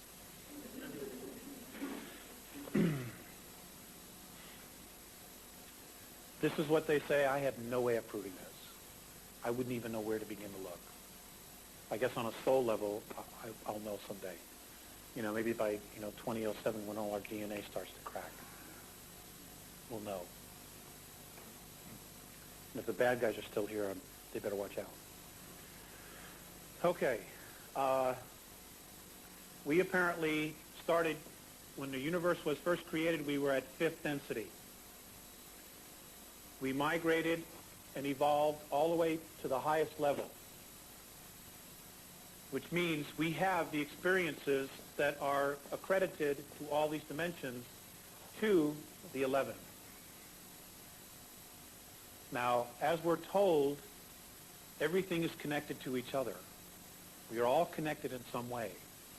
Well, if we evolved from here all the way up, and then we fell back in time to third density, then everything we do here affects everything, all the way up and all the way back down. But because this is our reality, because this was our idea, our creation, the positives have a hard time knowing exactly how to help us.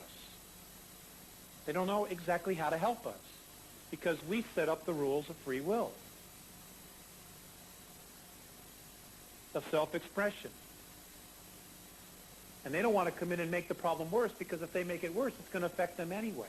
And then it'll be their fault as well.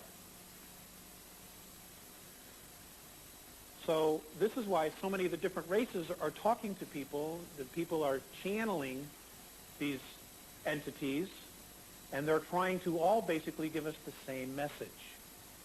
This is your idea. We need you to wake up. We need your help, but we don't know how to help you. We can't interfere unless you ask us because then we're intervening. And then we are equal to those that are repressing you.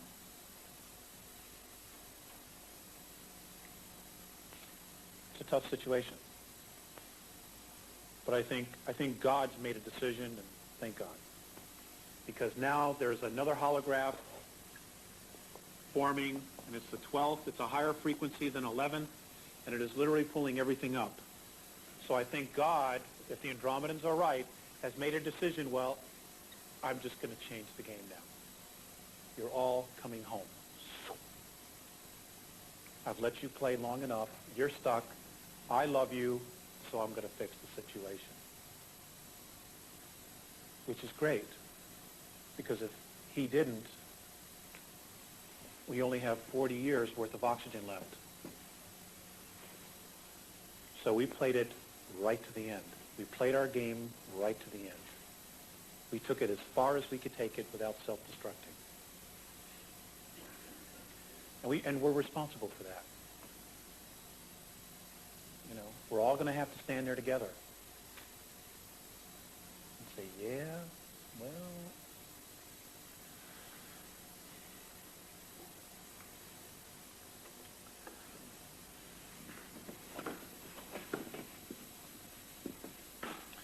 okay. Let's take a break. Let's take a 5-minute break.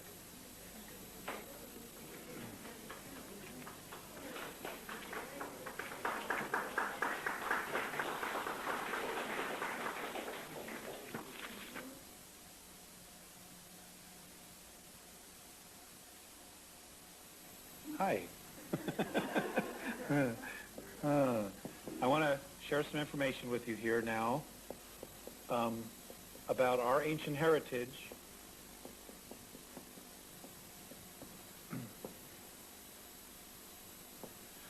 We're going to talk for another 15, 20 minutes, and then I want to get to questions.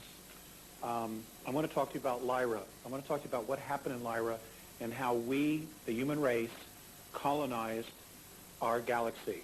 Now, apparently what happened was, based on the age of the suns and the planets and the probable length of stability, it was decided that in our galaxy, the human life form was to be created in the system we know as Lyra. Now, apparently we lived there, the human race lived there for approximately 40 million years, was evolving, living, building.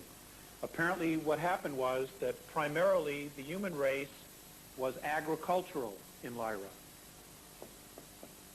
in nature. Apparently we were very plentiful, very abundant, and we lived in peace.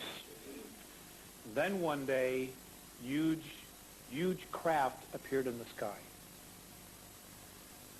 And a large ship came out of one of the large, what we now know as motherships, approached one of the planets. That's name was called Bila, B-I-L-A, Bila, actually, which I guess is a Lyran word. And reptilians got out from Alpha Draconis. Now, apparently the Alpha Draconans and the Lyrans were afraid of each other. However, as I told you yesterday, the Draconians apparently were the very first race in our galaxy to have space travel. And they've had this capability for 4 billion years. Well, apparently when they came and they saw this world with a lot of humans on it, that was agricultural, that had an abundance of food and other natural resources, the Draconians wanted to control it. And my understanding is that there was a miscommunication, a misunderstanding. The Lyrans, in turn, said, well, you want us to help you. This, I'm paraphrasing this whole long story because I've only got just a few minutes. Apparently, the Lyrans wanted to know more about the Draconians before they offered their assistance, before they offered help. Well, misunderstood the Lyrans' intent to want to know more about who these beings were. And what the Draconians did was they took it as a refusal. And they went back up to their ship and they attacked. In Lyra, there were 14 inhabited planets. When they attacked, the Lyrans were basically defenseless. Now, they did have some space travel that was capable of going between the different planets in the system, but nothing really long-term. They couldn't just, go across the galaxy. So what happened was, when they attacked primarily these 3 planets. These are the only 3 that the Andromedans have made a real statement about.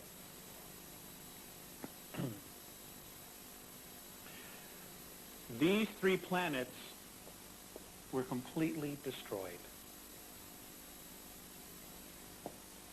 50 million Lyrans were slaughtered. It is here that the Draconians began to look at us as a food source.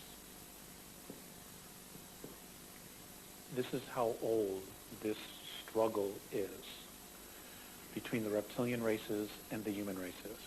Not all human races are, not all reptilian races are dark.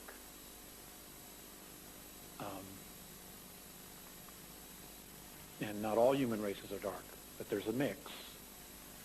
And when we start meeting these races, you're going to have to trust your gut instinct. But they're coming, folks. They're coming. Hail Bob is on its way here. It is not a comet. It is not a comet. Let's see.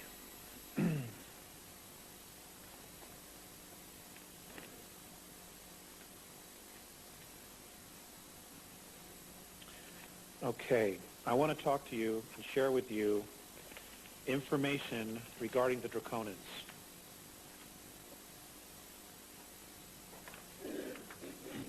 And it's best that I just read this to you. It's really the easiest way, and then I'm going to read to you about holographically how we created ourselves in the Andromedan perspective. Now, this is important. I'm choosing the Draconians here specifically because they are really, they're really the force that is suppressing us, or trying to suppress us by instilling fear in belief systems and creating a restrictive hierarchy. The Draconian race is probably the most misunderstood. I have witnessed a deep respect for this race. The Andromedans consider the Draconians the ultimate warriors. Not in a positive sense, but in a negative sense. The Draconians are the oldest reptilian race in our universe. Their forefathers, somewhere in our most ancient past, came to our universe from another separate universe and or reality. When this actually occurred, no one really knows. The Andromedans have said that the Draconians themselves aren't real clear how and when they themselves got here. But what is interesting is that they declare and teach to their masses that they were in this universe first, before human beings, and that they are heirs to this universe, and as such, All of them are royalty. They are disgusted why all the human races don't recognize this claim as truth. But nonetheless, they don't debate the issue with them either. They have colonized many star systems, and they have created many races by genetically altering the life forms that they encountered. The most densely populated area of the subraces of the Draconians is in the constellation of Orion, which is a huge star system that has millions of stars in it, which are suns, which have solar systems around them. And Rigel, and also the star system known as Capella. Here lies a very dangerous part of the universe for human beings. The mindset or consciousness of the majority of these races in this region is service to self, and as such, they are always subverting and invading and manipulating less advanced races and using their technology for control and domination. This is a very old and ancient war, and the peace that does not exist is always being tested by these beings that believe that fear rules and love is weak. Very basic fundamental difference. That the less fortunate are meant to be slaves, and this belief system is created at birth in the reptilian races, as the mother at the time of birth will hide the young and then abandon them to fend for themselves. And most of the time they are cared for, if they survive, by the warrior class that uses these children for games of combat and amusement. So as you can see, by what the Andromedans have said, at a very young age, they are taught to be warriors. They are forever in survival, which means they have no boundaries.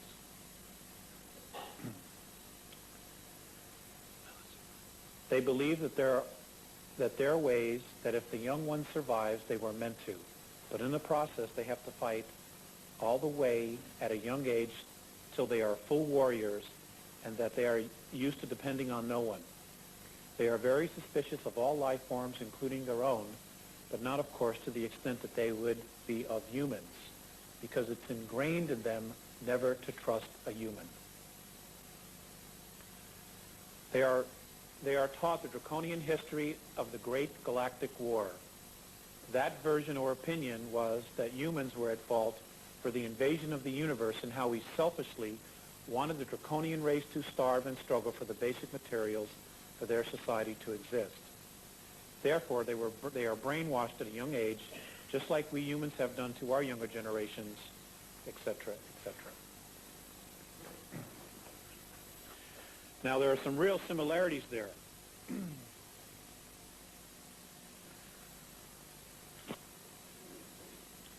Draconian thought, that's actually an expression here in our world. I would suggest you guys research that.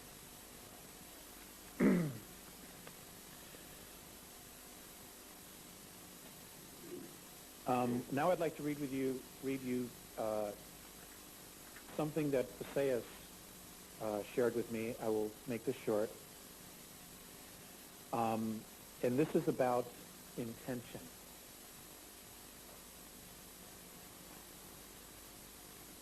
The smallest piece of physicality, that which all of you and we build upon, is what your science calls the atom.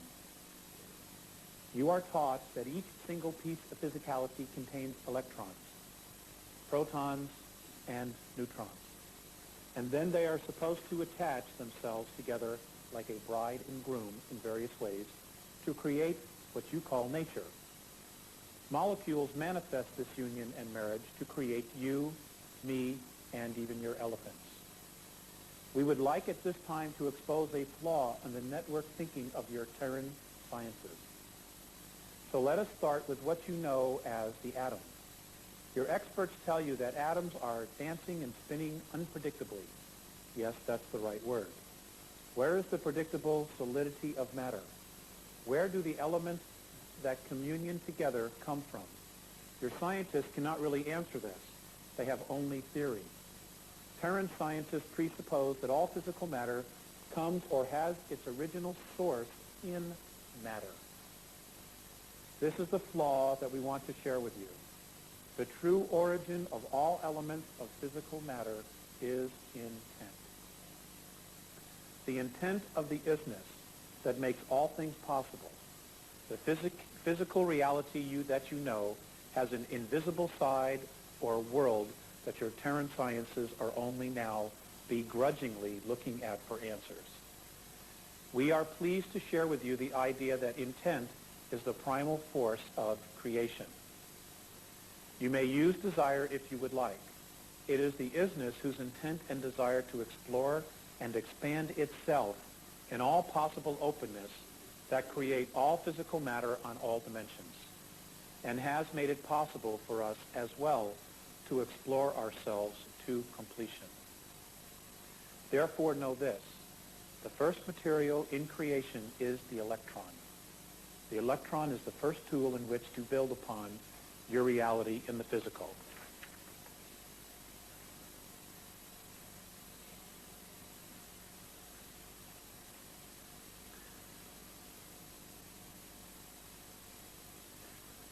Now let's look at you, the Terran.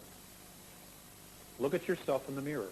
Your physicality is composed of atoms, which form into molecules, which then become cells.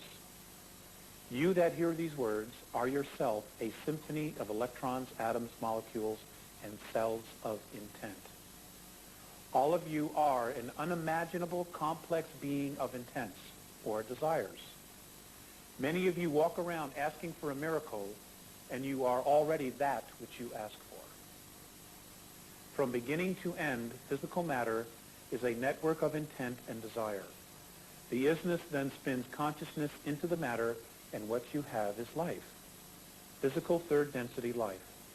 From the smallest organisms to you, the zenith of your creation, with your modest and reasoning mind.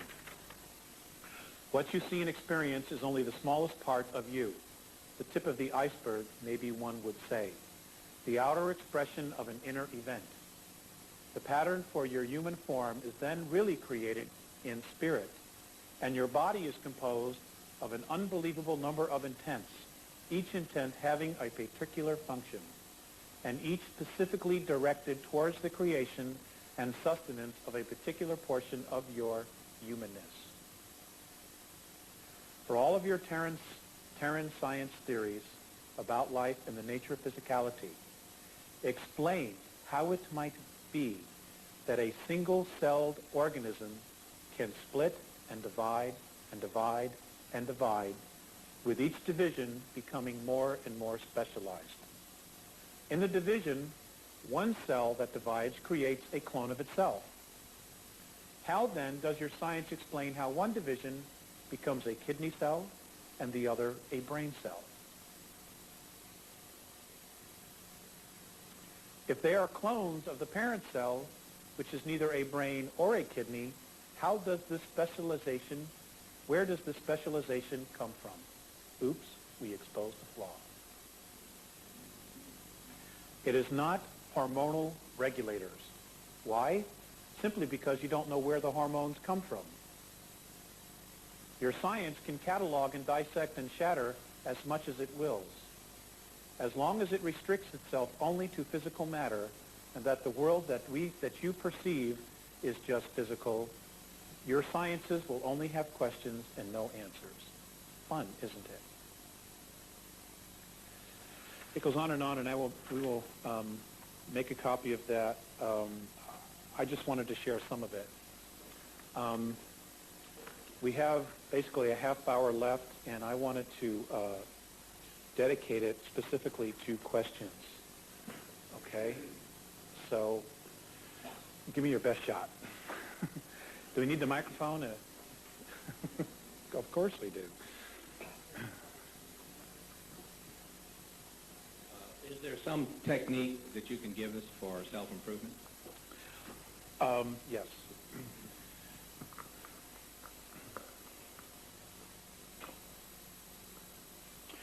I was given a meditation or an exercise, for those of you who are sensitive to that word, and it's a long story how I eventually got it out of Mornay. But basically I was having a lot of trouble seeing my own inner light and really understanding who I was and how I was connected to everything. Now, Mornay shared this with me, and I use this quite a bit, and it is really starting to work for me. And they understand that our perspective is that we're really stuck on what's on the outside. So the exercise that he gave me was to just get yourself in a very comfortable state, whether you're lying on the bed, on the floor, sitting in a chair, at a bar stool, I mean, whatever you're doing. Okay. Some people can meditate in a bar, you know. And the exercise was to go down within myself and literally from the balls of my feet turn myself inside out so that everything that's on the inside is now on the outside. And everything that's on the outside is now on the inside. And all I will share with you is this. You may have to do it, but when you start to see yourself upside down, you're on the right track. Keep doing it until you get yourself upside down. Then you know you're doing it right. Because nothing appears to be what it really is. That's the illusion. In fact, you folks are looking at me. In reality, your eyesight, your eyes are seeing me upside down. It is your brain that turns me around. So which is right? If you go outside and you look at the sun right now, and you look at the location of the sun is not right there. That light takes 9 minutes to reach us. The sun has already moved. So it's not exactly where we see it. It's already moved to another location. I mean, just little things like that, you know, we're supposed to be aware of. That one's helped me the most. The other is quiet time. I mean, just make quiet time for yourself, even if it's just 15 minutes a day. No noise, no distractions. You know, we're blessed because we live 20 minutes from National Forest. And I have no problem escaping to the forest. You know, here in Texas, I don't know what you folks do, but find some quiet time, at least 15 minutes a day. It's really, really important. And for you men, it's really, really important that you listen to your bodies.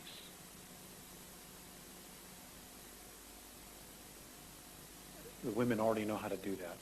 That's why they have the gift of giving birth, because they listen to their bodies. Another question, ma'am.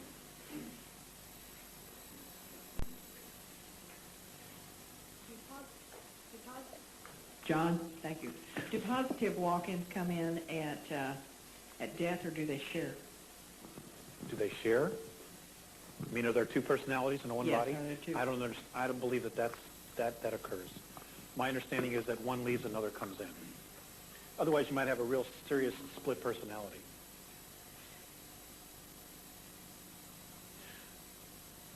For sure.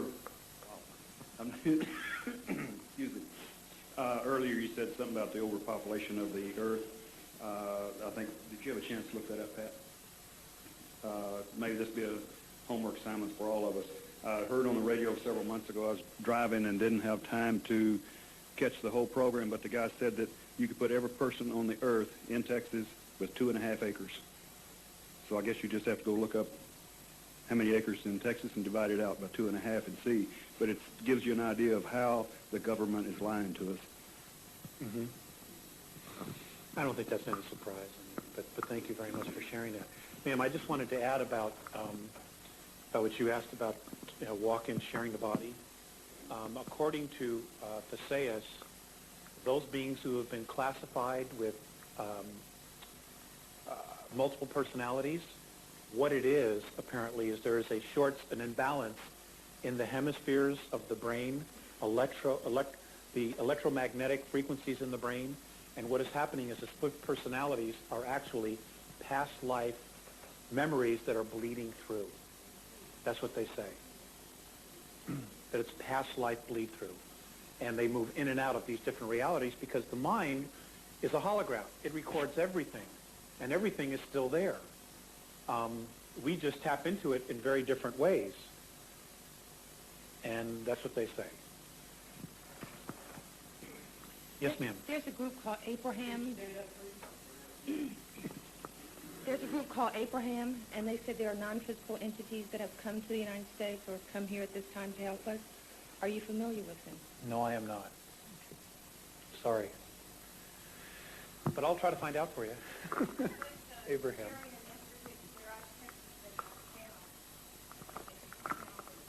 Okay. I'll find out.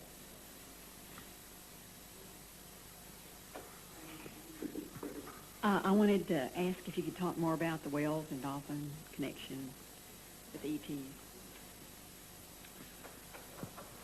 Well, like I said earlier, the whales and the dolphins apparently have come from Cirrus A. They were brought here specifically. They've been here a very, very long time. They are very evolved.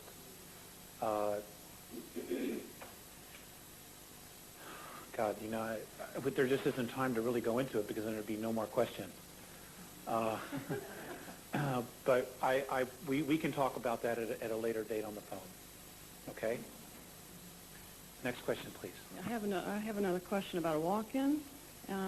Drumelo Melchizedek does the Flower of Life seminar, and he claims to be a walk-in from the 18th dimension. I'm wondering where the 18th dimension is, since you haven't mentioned it, and what can you tell us about him? I do not know the man personally. I've only heard rumors to that effect. And my understanding is that there is no 18th dimension, that the highest is 12, and that's just now being formed. So I have no clue where he's from. Again, I would say you trust your gut instinct. You know, I'm not familiar with this information. The information I do have is firsthand of experiences other people have had, but you would really need to talk to them about it because it's their experience, and you know, I wouldn't want to propagate a rumor that isn't true. So I can point you in that direction, though, after the lecture. Okay. Anybody else? What? I had a question. If we're going to be going from third through fourth and into fifth dimension, which is a different reality as I understand, then what does it matter with the government trying to manipulate everything? How is that going to affect us, or will it? The whole point of the manipulation is to try to hold us back. Prevent us from going into that dimension. Or as many as possible. Now, when we talked about the creation of our universe, okay, and the weight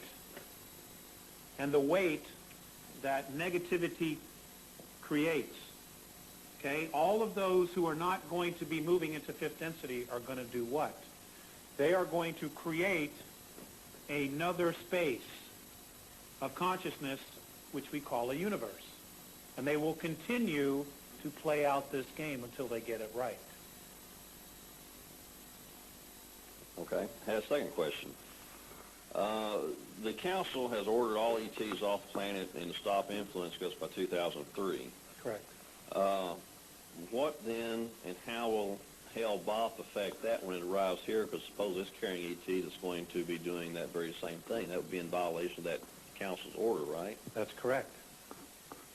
So your answer is, how are they going to do this? Right. I have no clue. I have no clue how they're going to do it. That is not something that they've told me how they're going to do. I don't even know if they know for sure how they're going to do it yet. I'm just sharing with you what they've told me. That they are going to make sure, and if possible by force, remove everything that's ET off our planet. Okay, thank you. You're welcome. Sorry.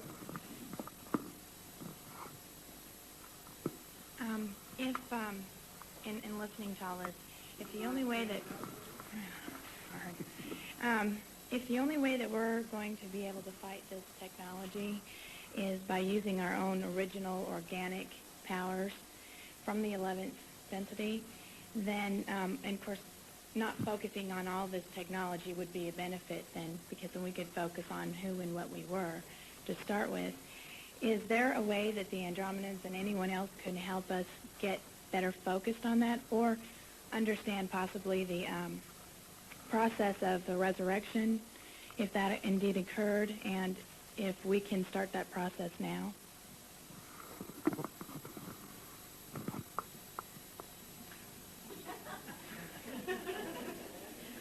That's a real simple question. Oh, I'll ask. I will ask, and I will pass the information on to Pat.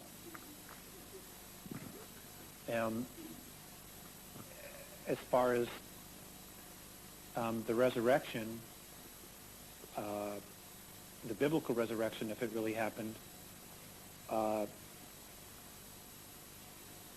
don't know. But I will share with you this, and I know Pat has had his own experiences, but I will share this with you that I heard a few days ago on CNN about a baby that was born, lived for just a few hours, and crossed over. Well, the hospital people gave the mother the child to allow her to grieve. Now, the child had been dead 3 hours and 15 minutes. This was on CNN.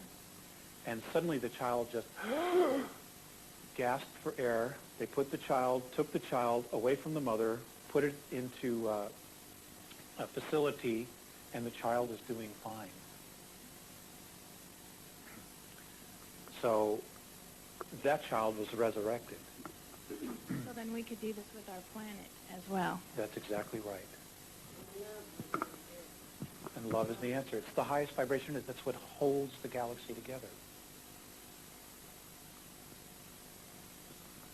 Yes, ma'am. Yes. Do the Andromedans acknowledge or interact with the spiritual hierarchy of this planet, and also about the angels and archangels? As far as the spiritual entities, yes, because they're dimensional. And they are physical. Now, to us, they're spiritual entities, but to them, they're physicality. Now, as far as the angels and archangels, another touchy subject.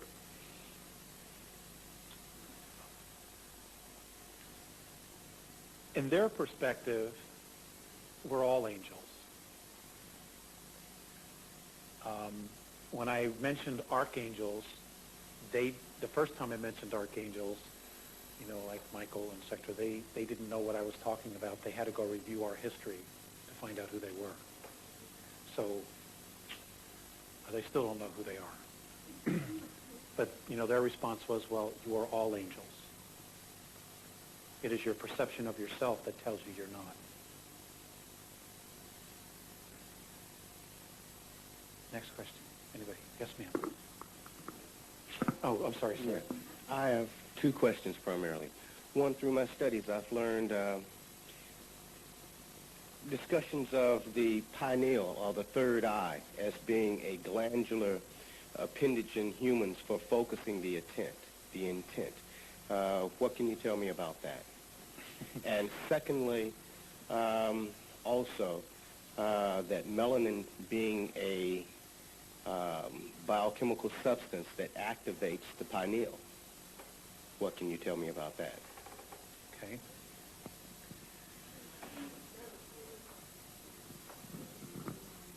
No.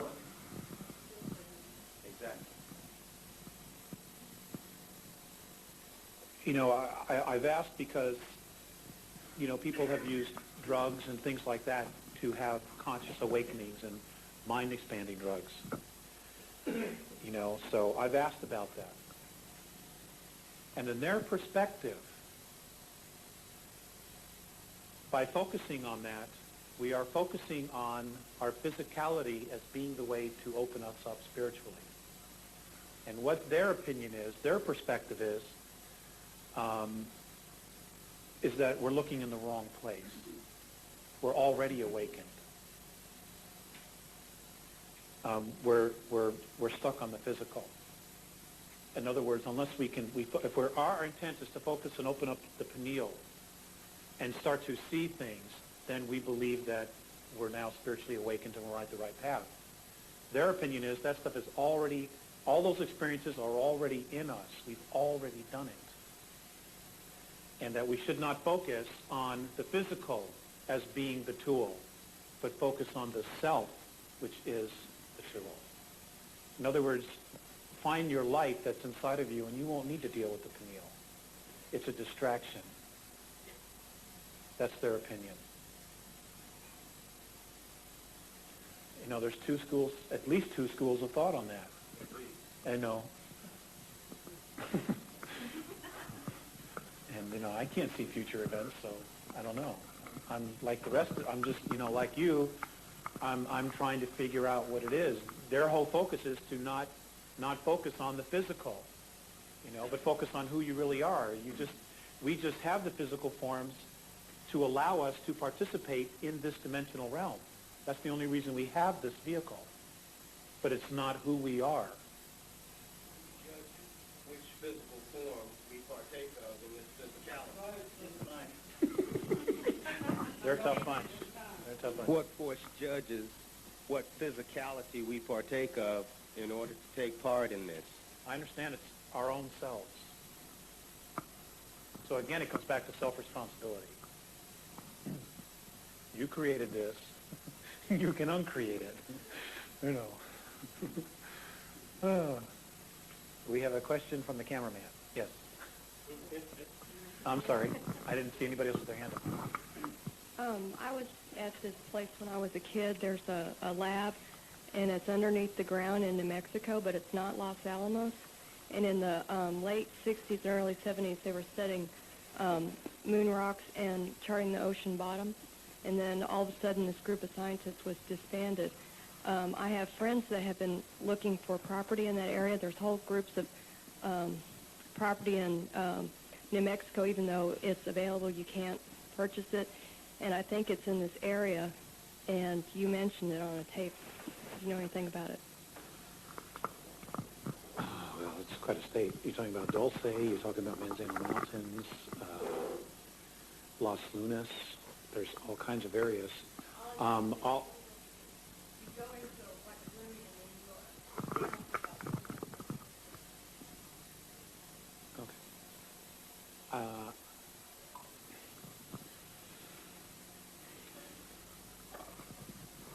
I was in New Mexico over the harmonic convergence in August of '87. And I was in Angel's Fire, and I have a friend who lives on the national forest there. And I loved New Mexico. That's the last time I've been there. And I know that it's honeycombed like a beehive everywhere underneath it. Mornay has suggested that I not go to New Mexico, and I don't. When I asked why, he said because all free will is monitored there.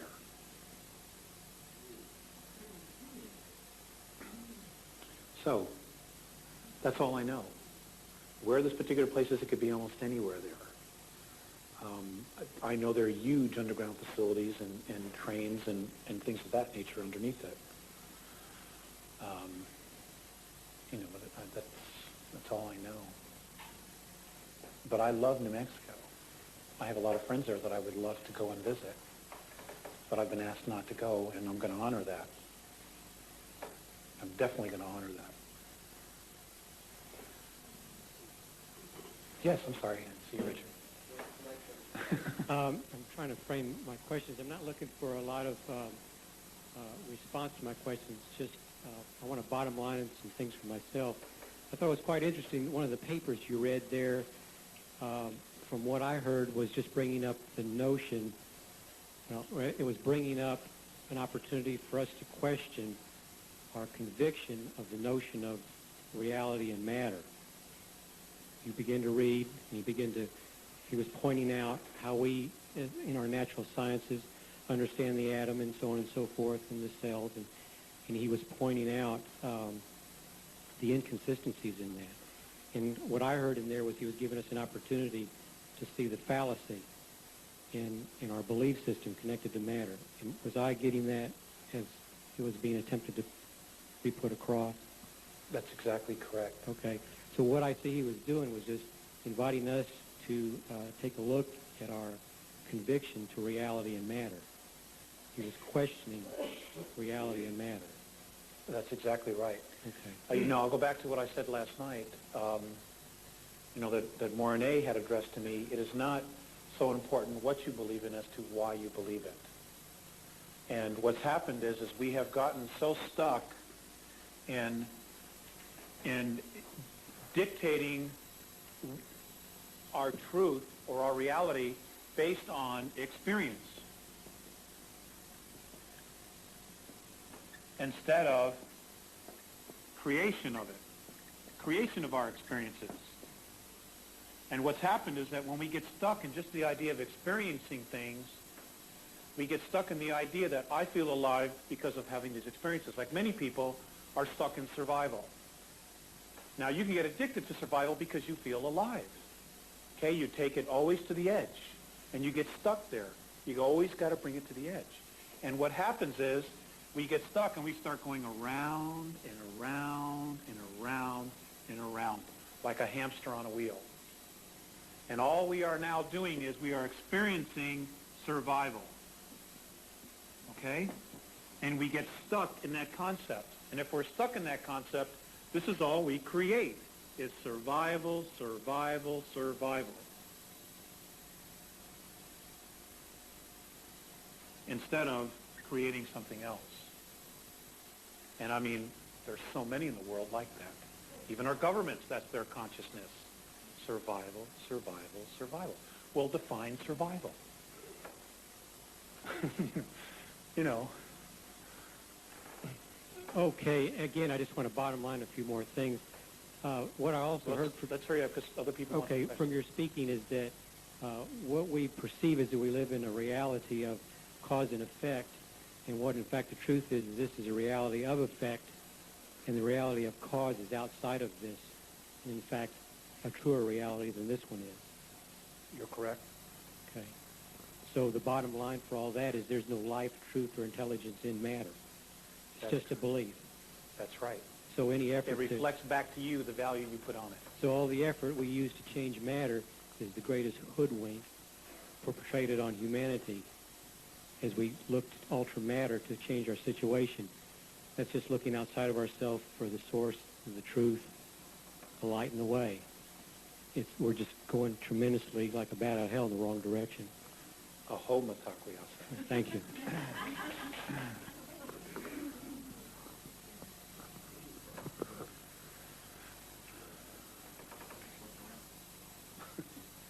The other day, you mentioned that some of the ETs have come back from the future to help us right a terrible wrong. No, I said I have been told that some of us, have come back from the future to right a terrible wrong.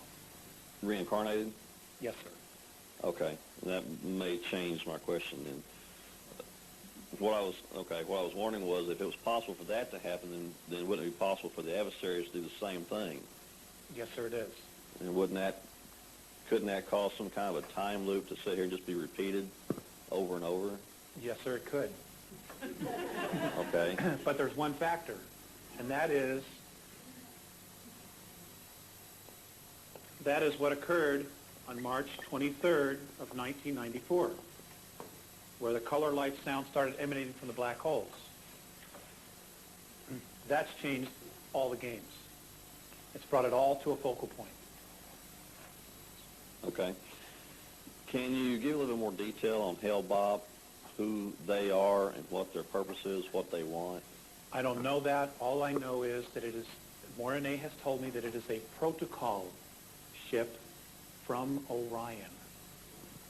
And they know a protocol is, as I understand it, a team that comes in the front and prepares the way for the ruler or the king or the queen or whatever, okay, prepares the way. That's exactly what they're doing, okay? Means it's going to get ugly.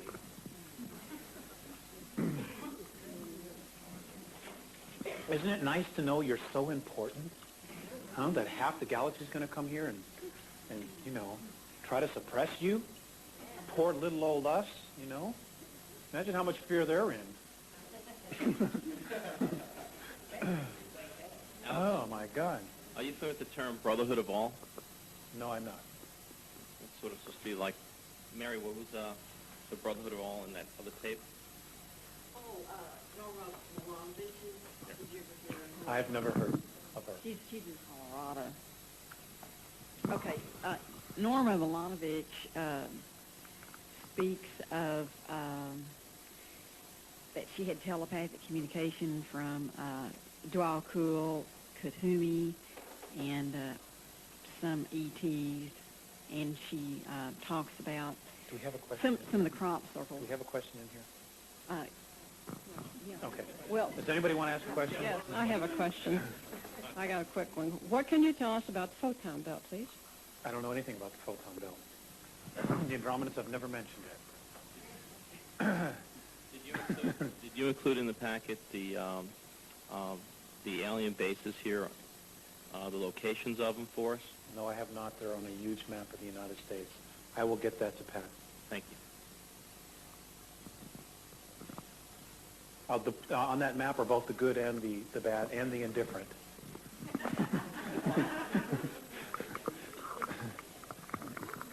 Okay. I'm sorry? I will. We'll take 2 more questions. How often are you contacted now, and do you initiate any of that? I try to initiate it. Believe me, I do. I would say that probably on an average right now, maybe 1 to twice a month. Majority of them in the last 8 months have been telepathic at this point. There's a lot of weird things going on out there, folks, and I will tell you this. The Greys, their clones are at full-out war with the Pleiadians right now. There's civil war apparently going on in Sirius B. There are a lot of things going on. The quarantine around our solar system has been broken, and there are skirmishes going on all over the place. So things are heating up. The regressives are reacting big time because their anger, their fear is becoming compressed. In other words, it's getting closer and closer. It's because their density is compressing. They are feeling all of their emotions mirrored back to them, so they are reacting more. We're doing that here on Earth as well. Many people are really starting to get buggy. And it's the energy. It's definitely the energy. It's compressing on itself. And if you are restrictive inside of yourself with the energy, it's going to react. It's going to come out of you. And you're going to lash out because it's an explosion of energy. And the Earth herself is going to be doing this. When we have the real earthquakes, where the whole Earth will shudder. And it's going to happen. It's definitely going to happen. And this is her way of releasing the negativity that she's been holding on to. She cannot take that low frequency with her into fifth density. So she's going to cut it loose. And it's our own stuff. She's only going to be mirroring back our own stuff. So, again, I just want to say, to wrap this up,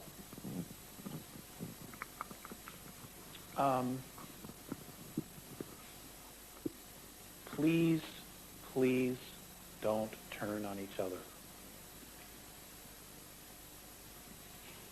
When the aliens get here, all we're going to have is each other. When they get here and they say, well, the whites, this group says, well, the whites are the ruling race. When another group gets here and says the blacks are the ruling race. When the Chinese are the ruling race. The reality here is they're all full of shit. We are a race of beings living on a planet. We are a race, regardless of the color of our skin. This is the only planet in our galaxy where all these different races live together. Do you know that? This is it. And they've got us warring with each other. We're being duped. Don't turn on each other. We are all that we have as a race. You know, when the Andromedans come down here, they don't look at the United States as a race. They don't look at the blacks as a race, the Chinese as a race, the Japanese as a race. They look at us as a race. They look at a planet, and it doesn't matter the color of their skins or their beliefs. They look at us as one race. And they're right to do so, because the whites kill the whites, the blacks kill the blacks, the Chinese kill the Japanese kill the Chinese. I mean, it's just, you know, what difference does it make if we're killing each other?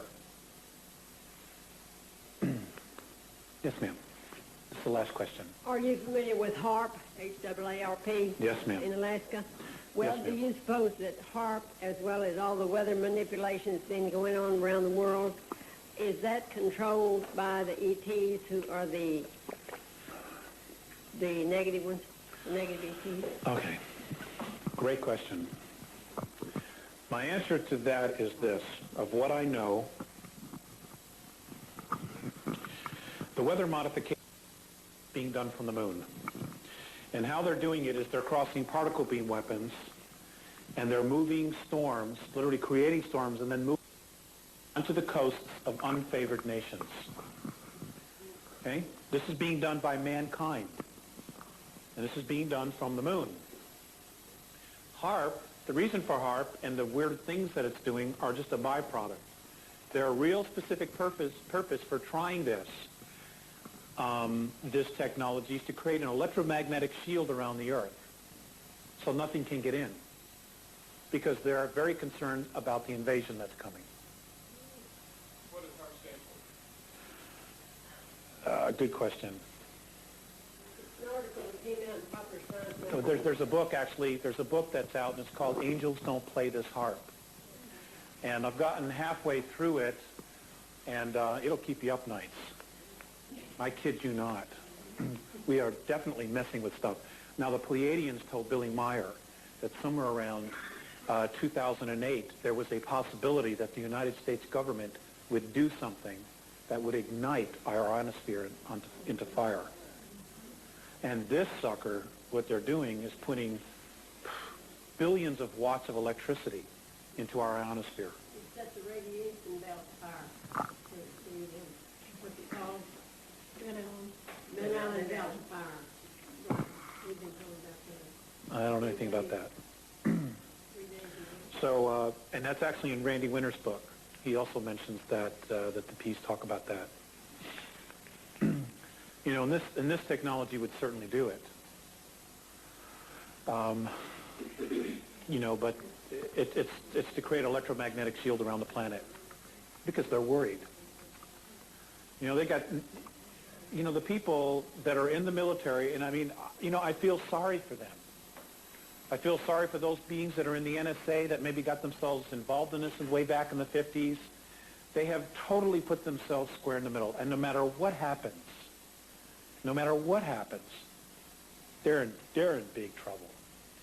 Because when the people find out, the only safe place they're going to have is the moon. Okay? I kid you not. When we find out, when it all comes out, what they've done to us, that's the only safe place they're going to have. But once they go to the moon, they're going to have to hang out with their regressive brothers and sisters, you know, who will eat them for lunch. So, I mean, they're in trouble either way. You know, but they did it themselves. They did it themselves. Ladies and gentlemen, it's been an absolute pleasure for me. I want to thank Pat and Nancy and his family for having my wife and I here. And I want to thank all of you for spending more time. You've been gracious. You're awesome.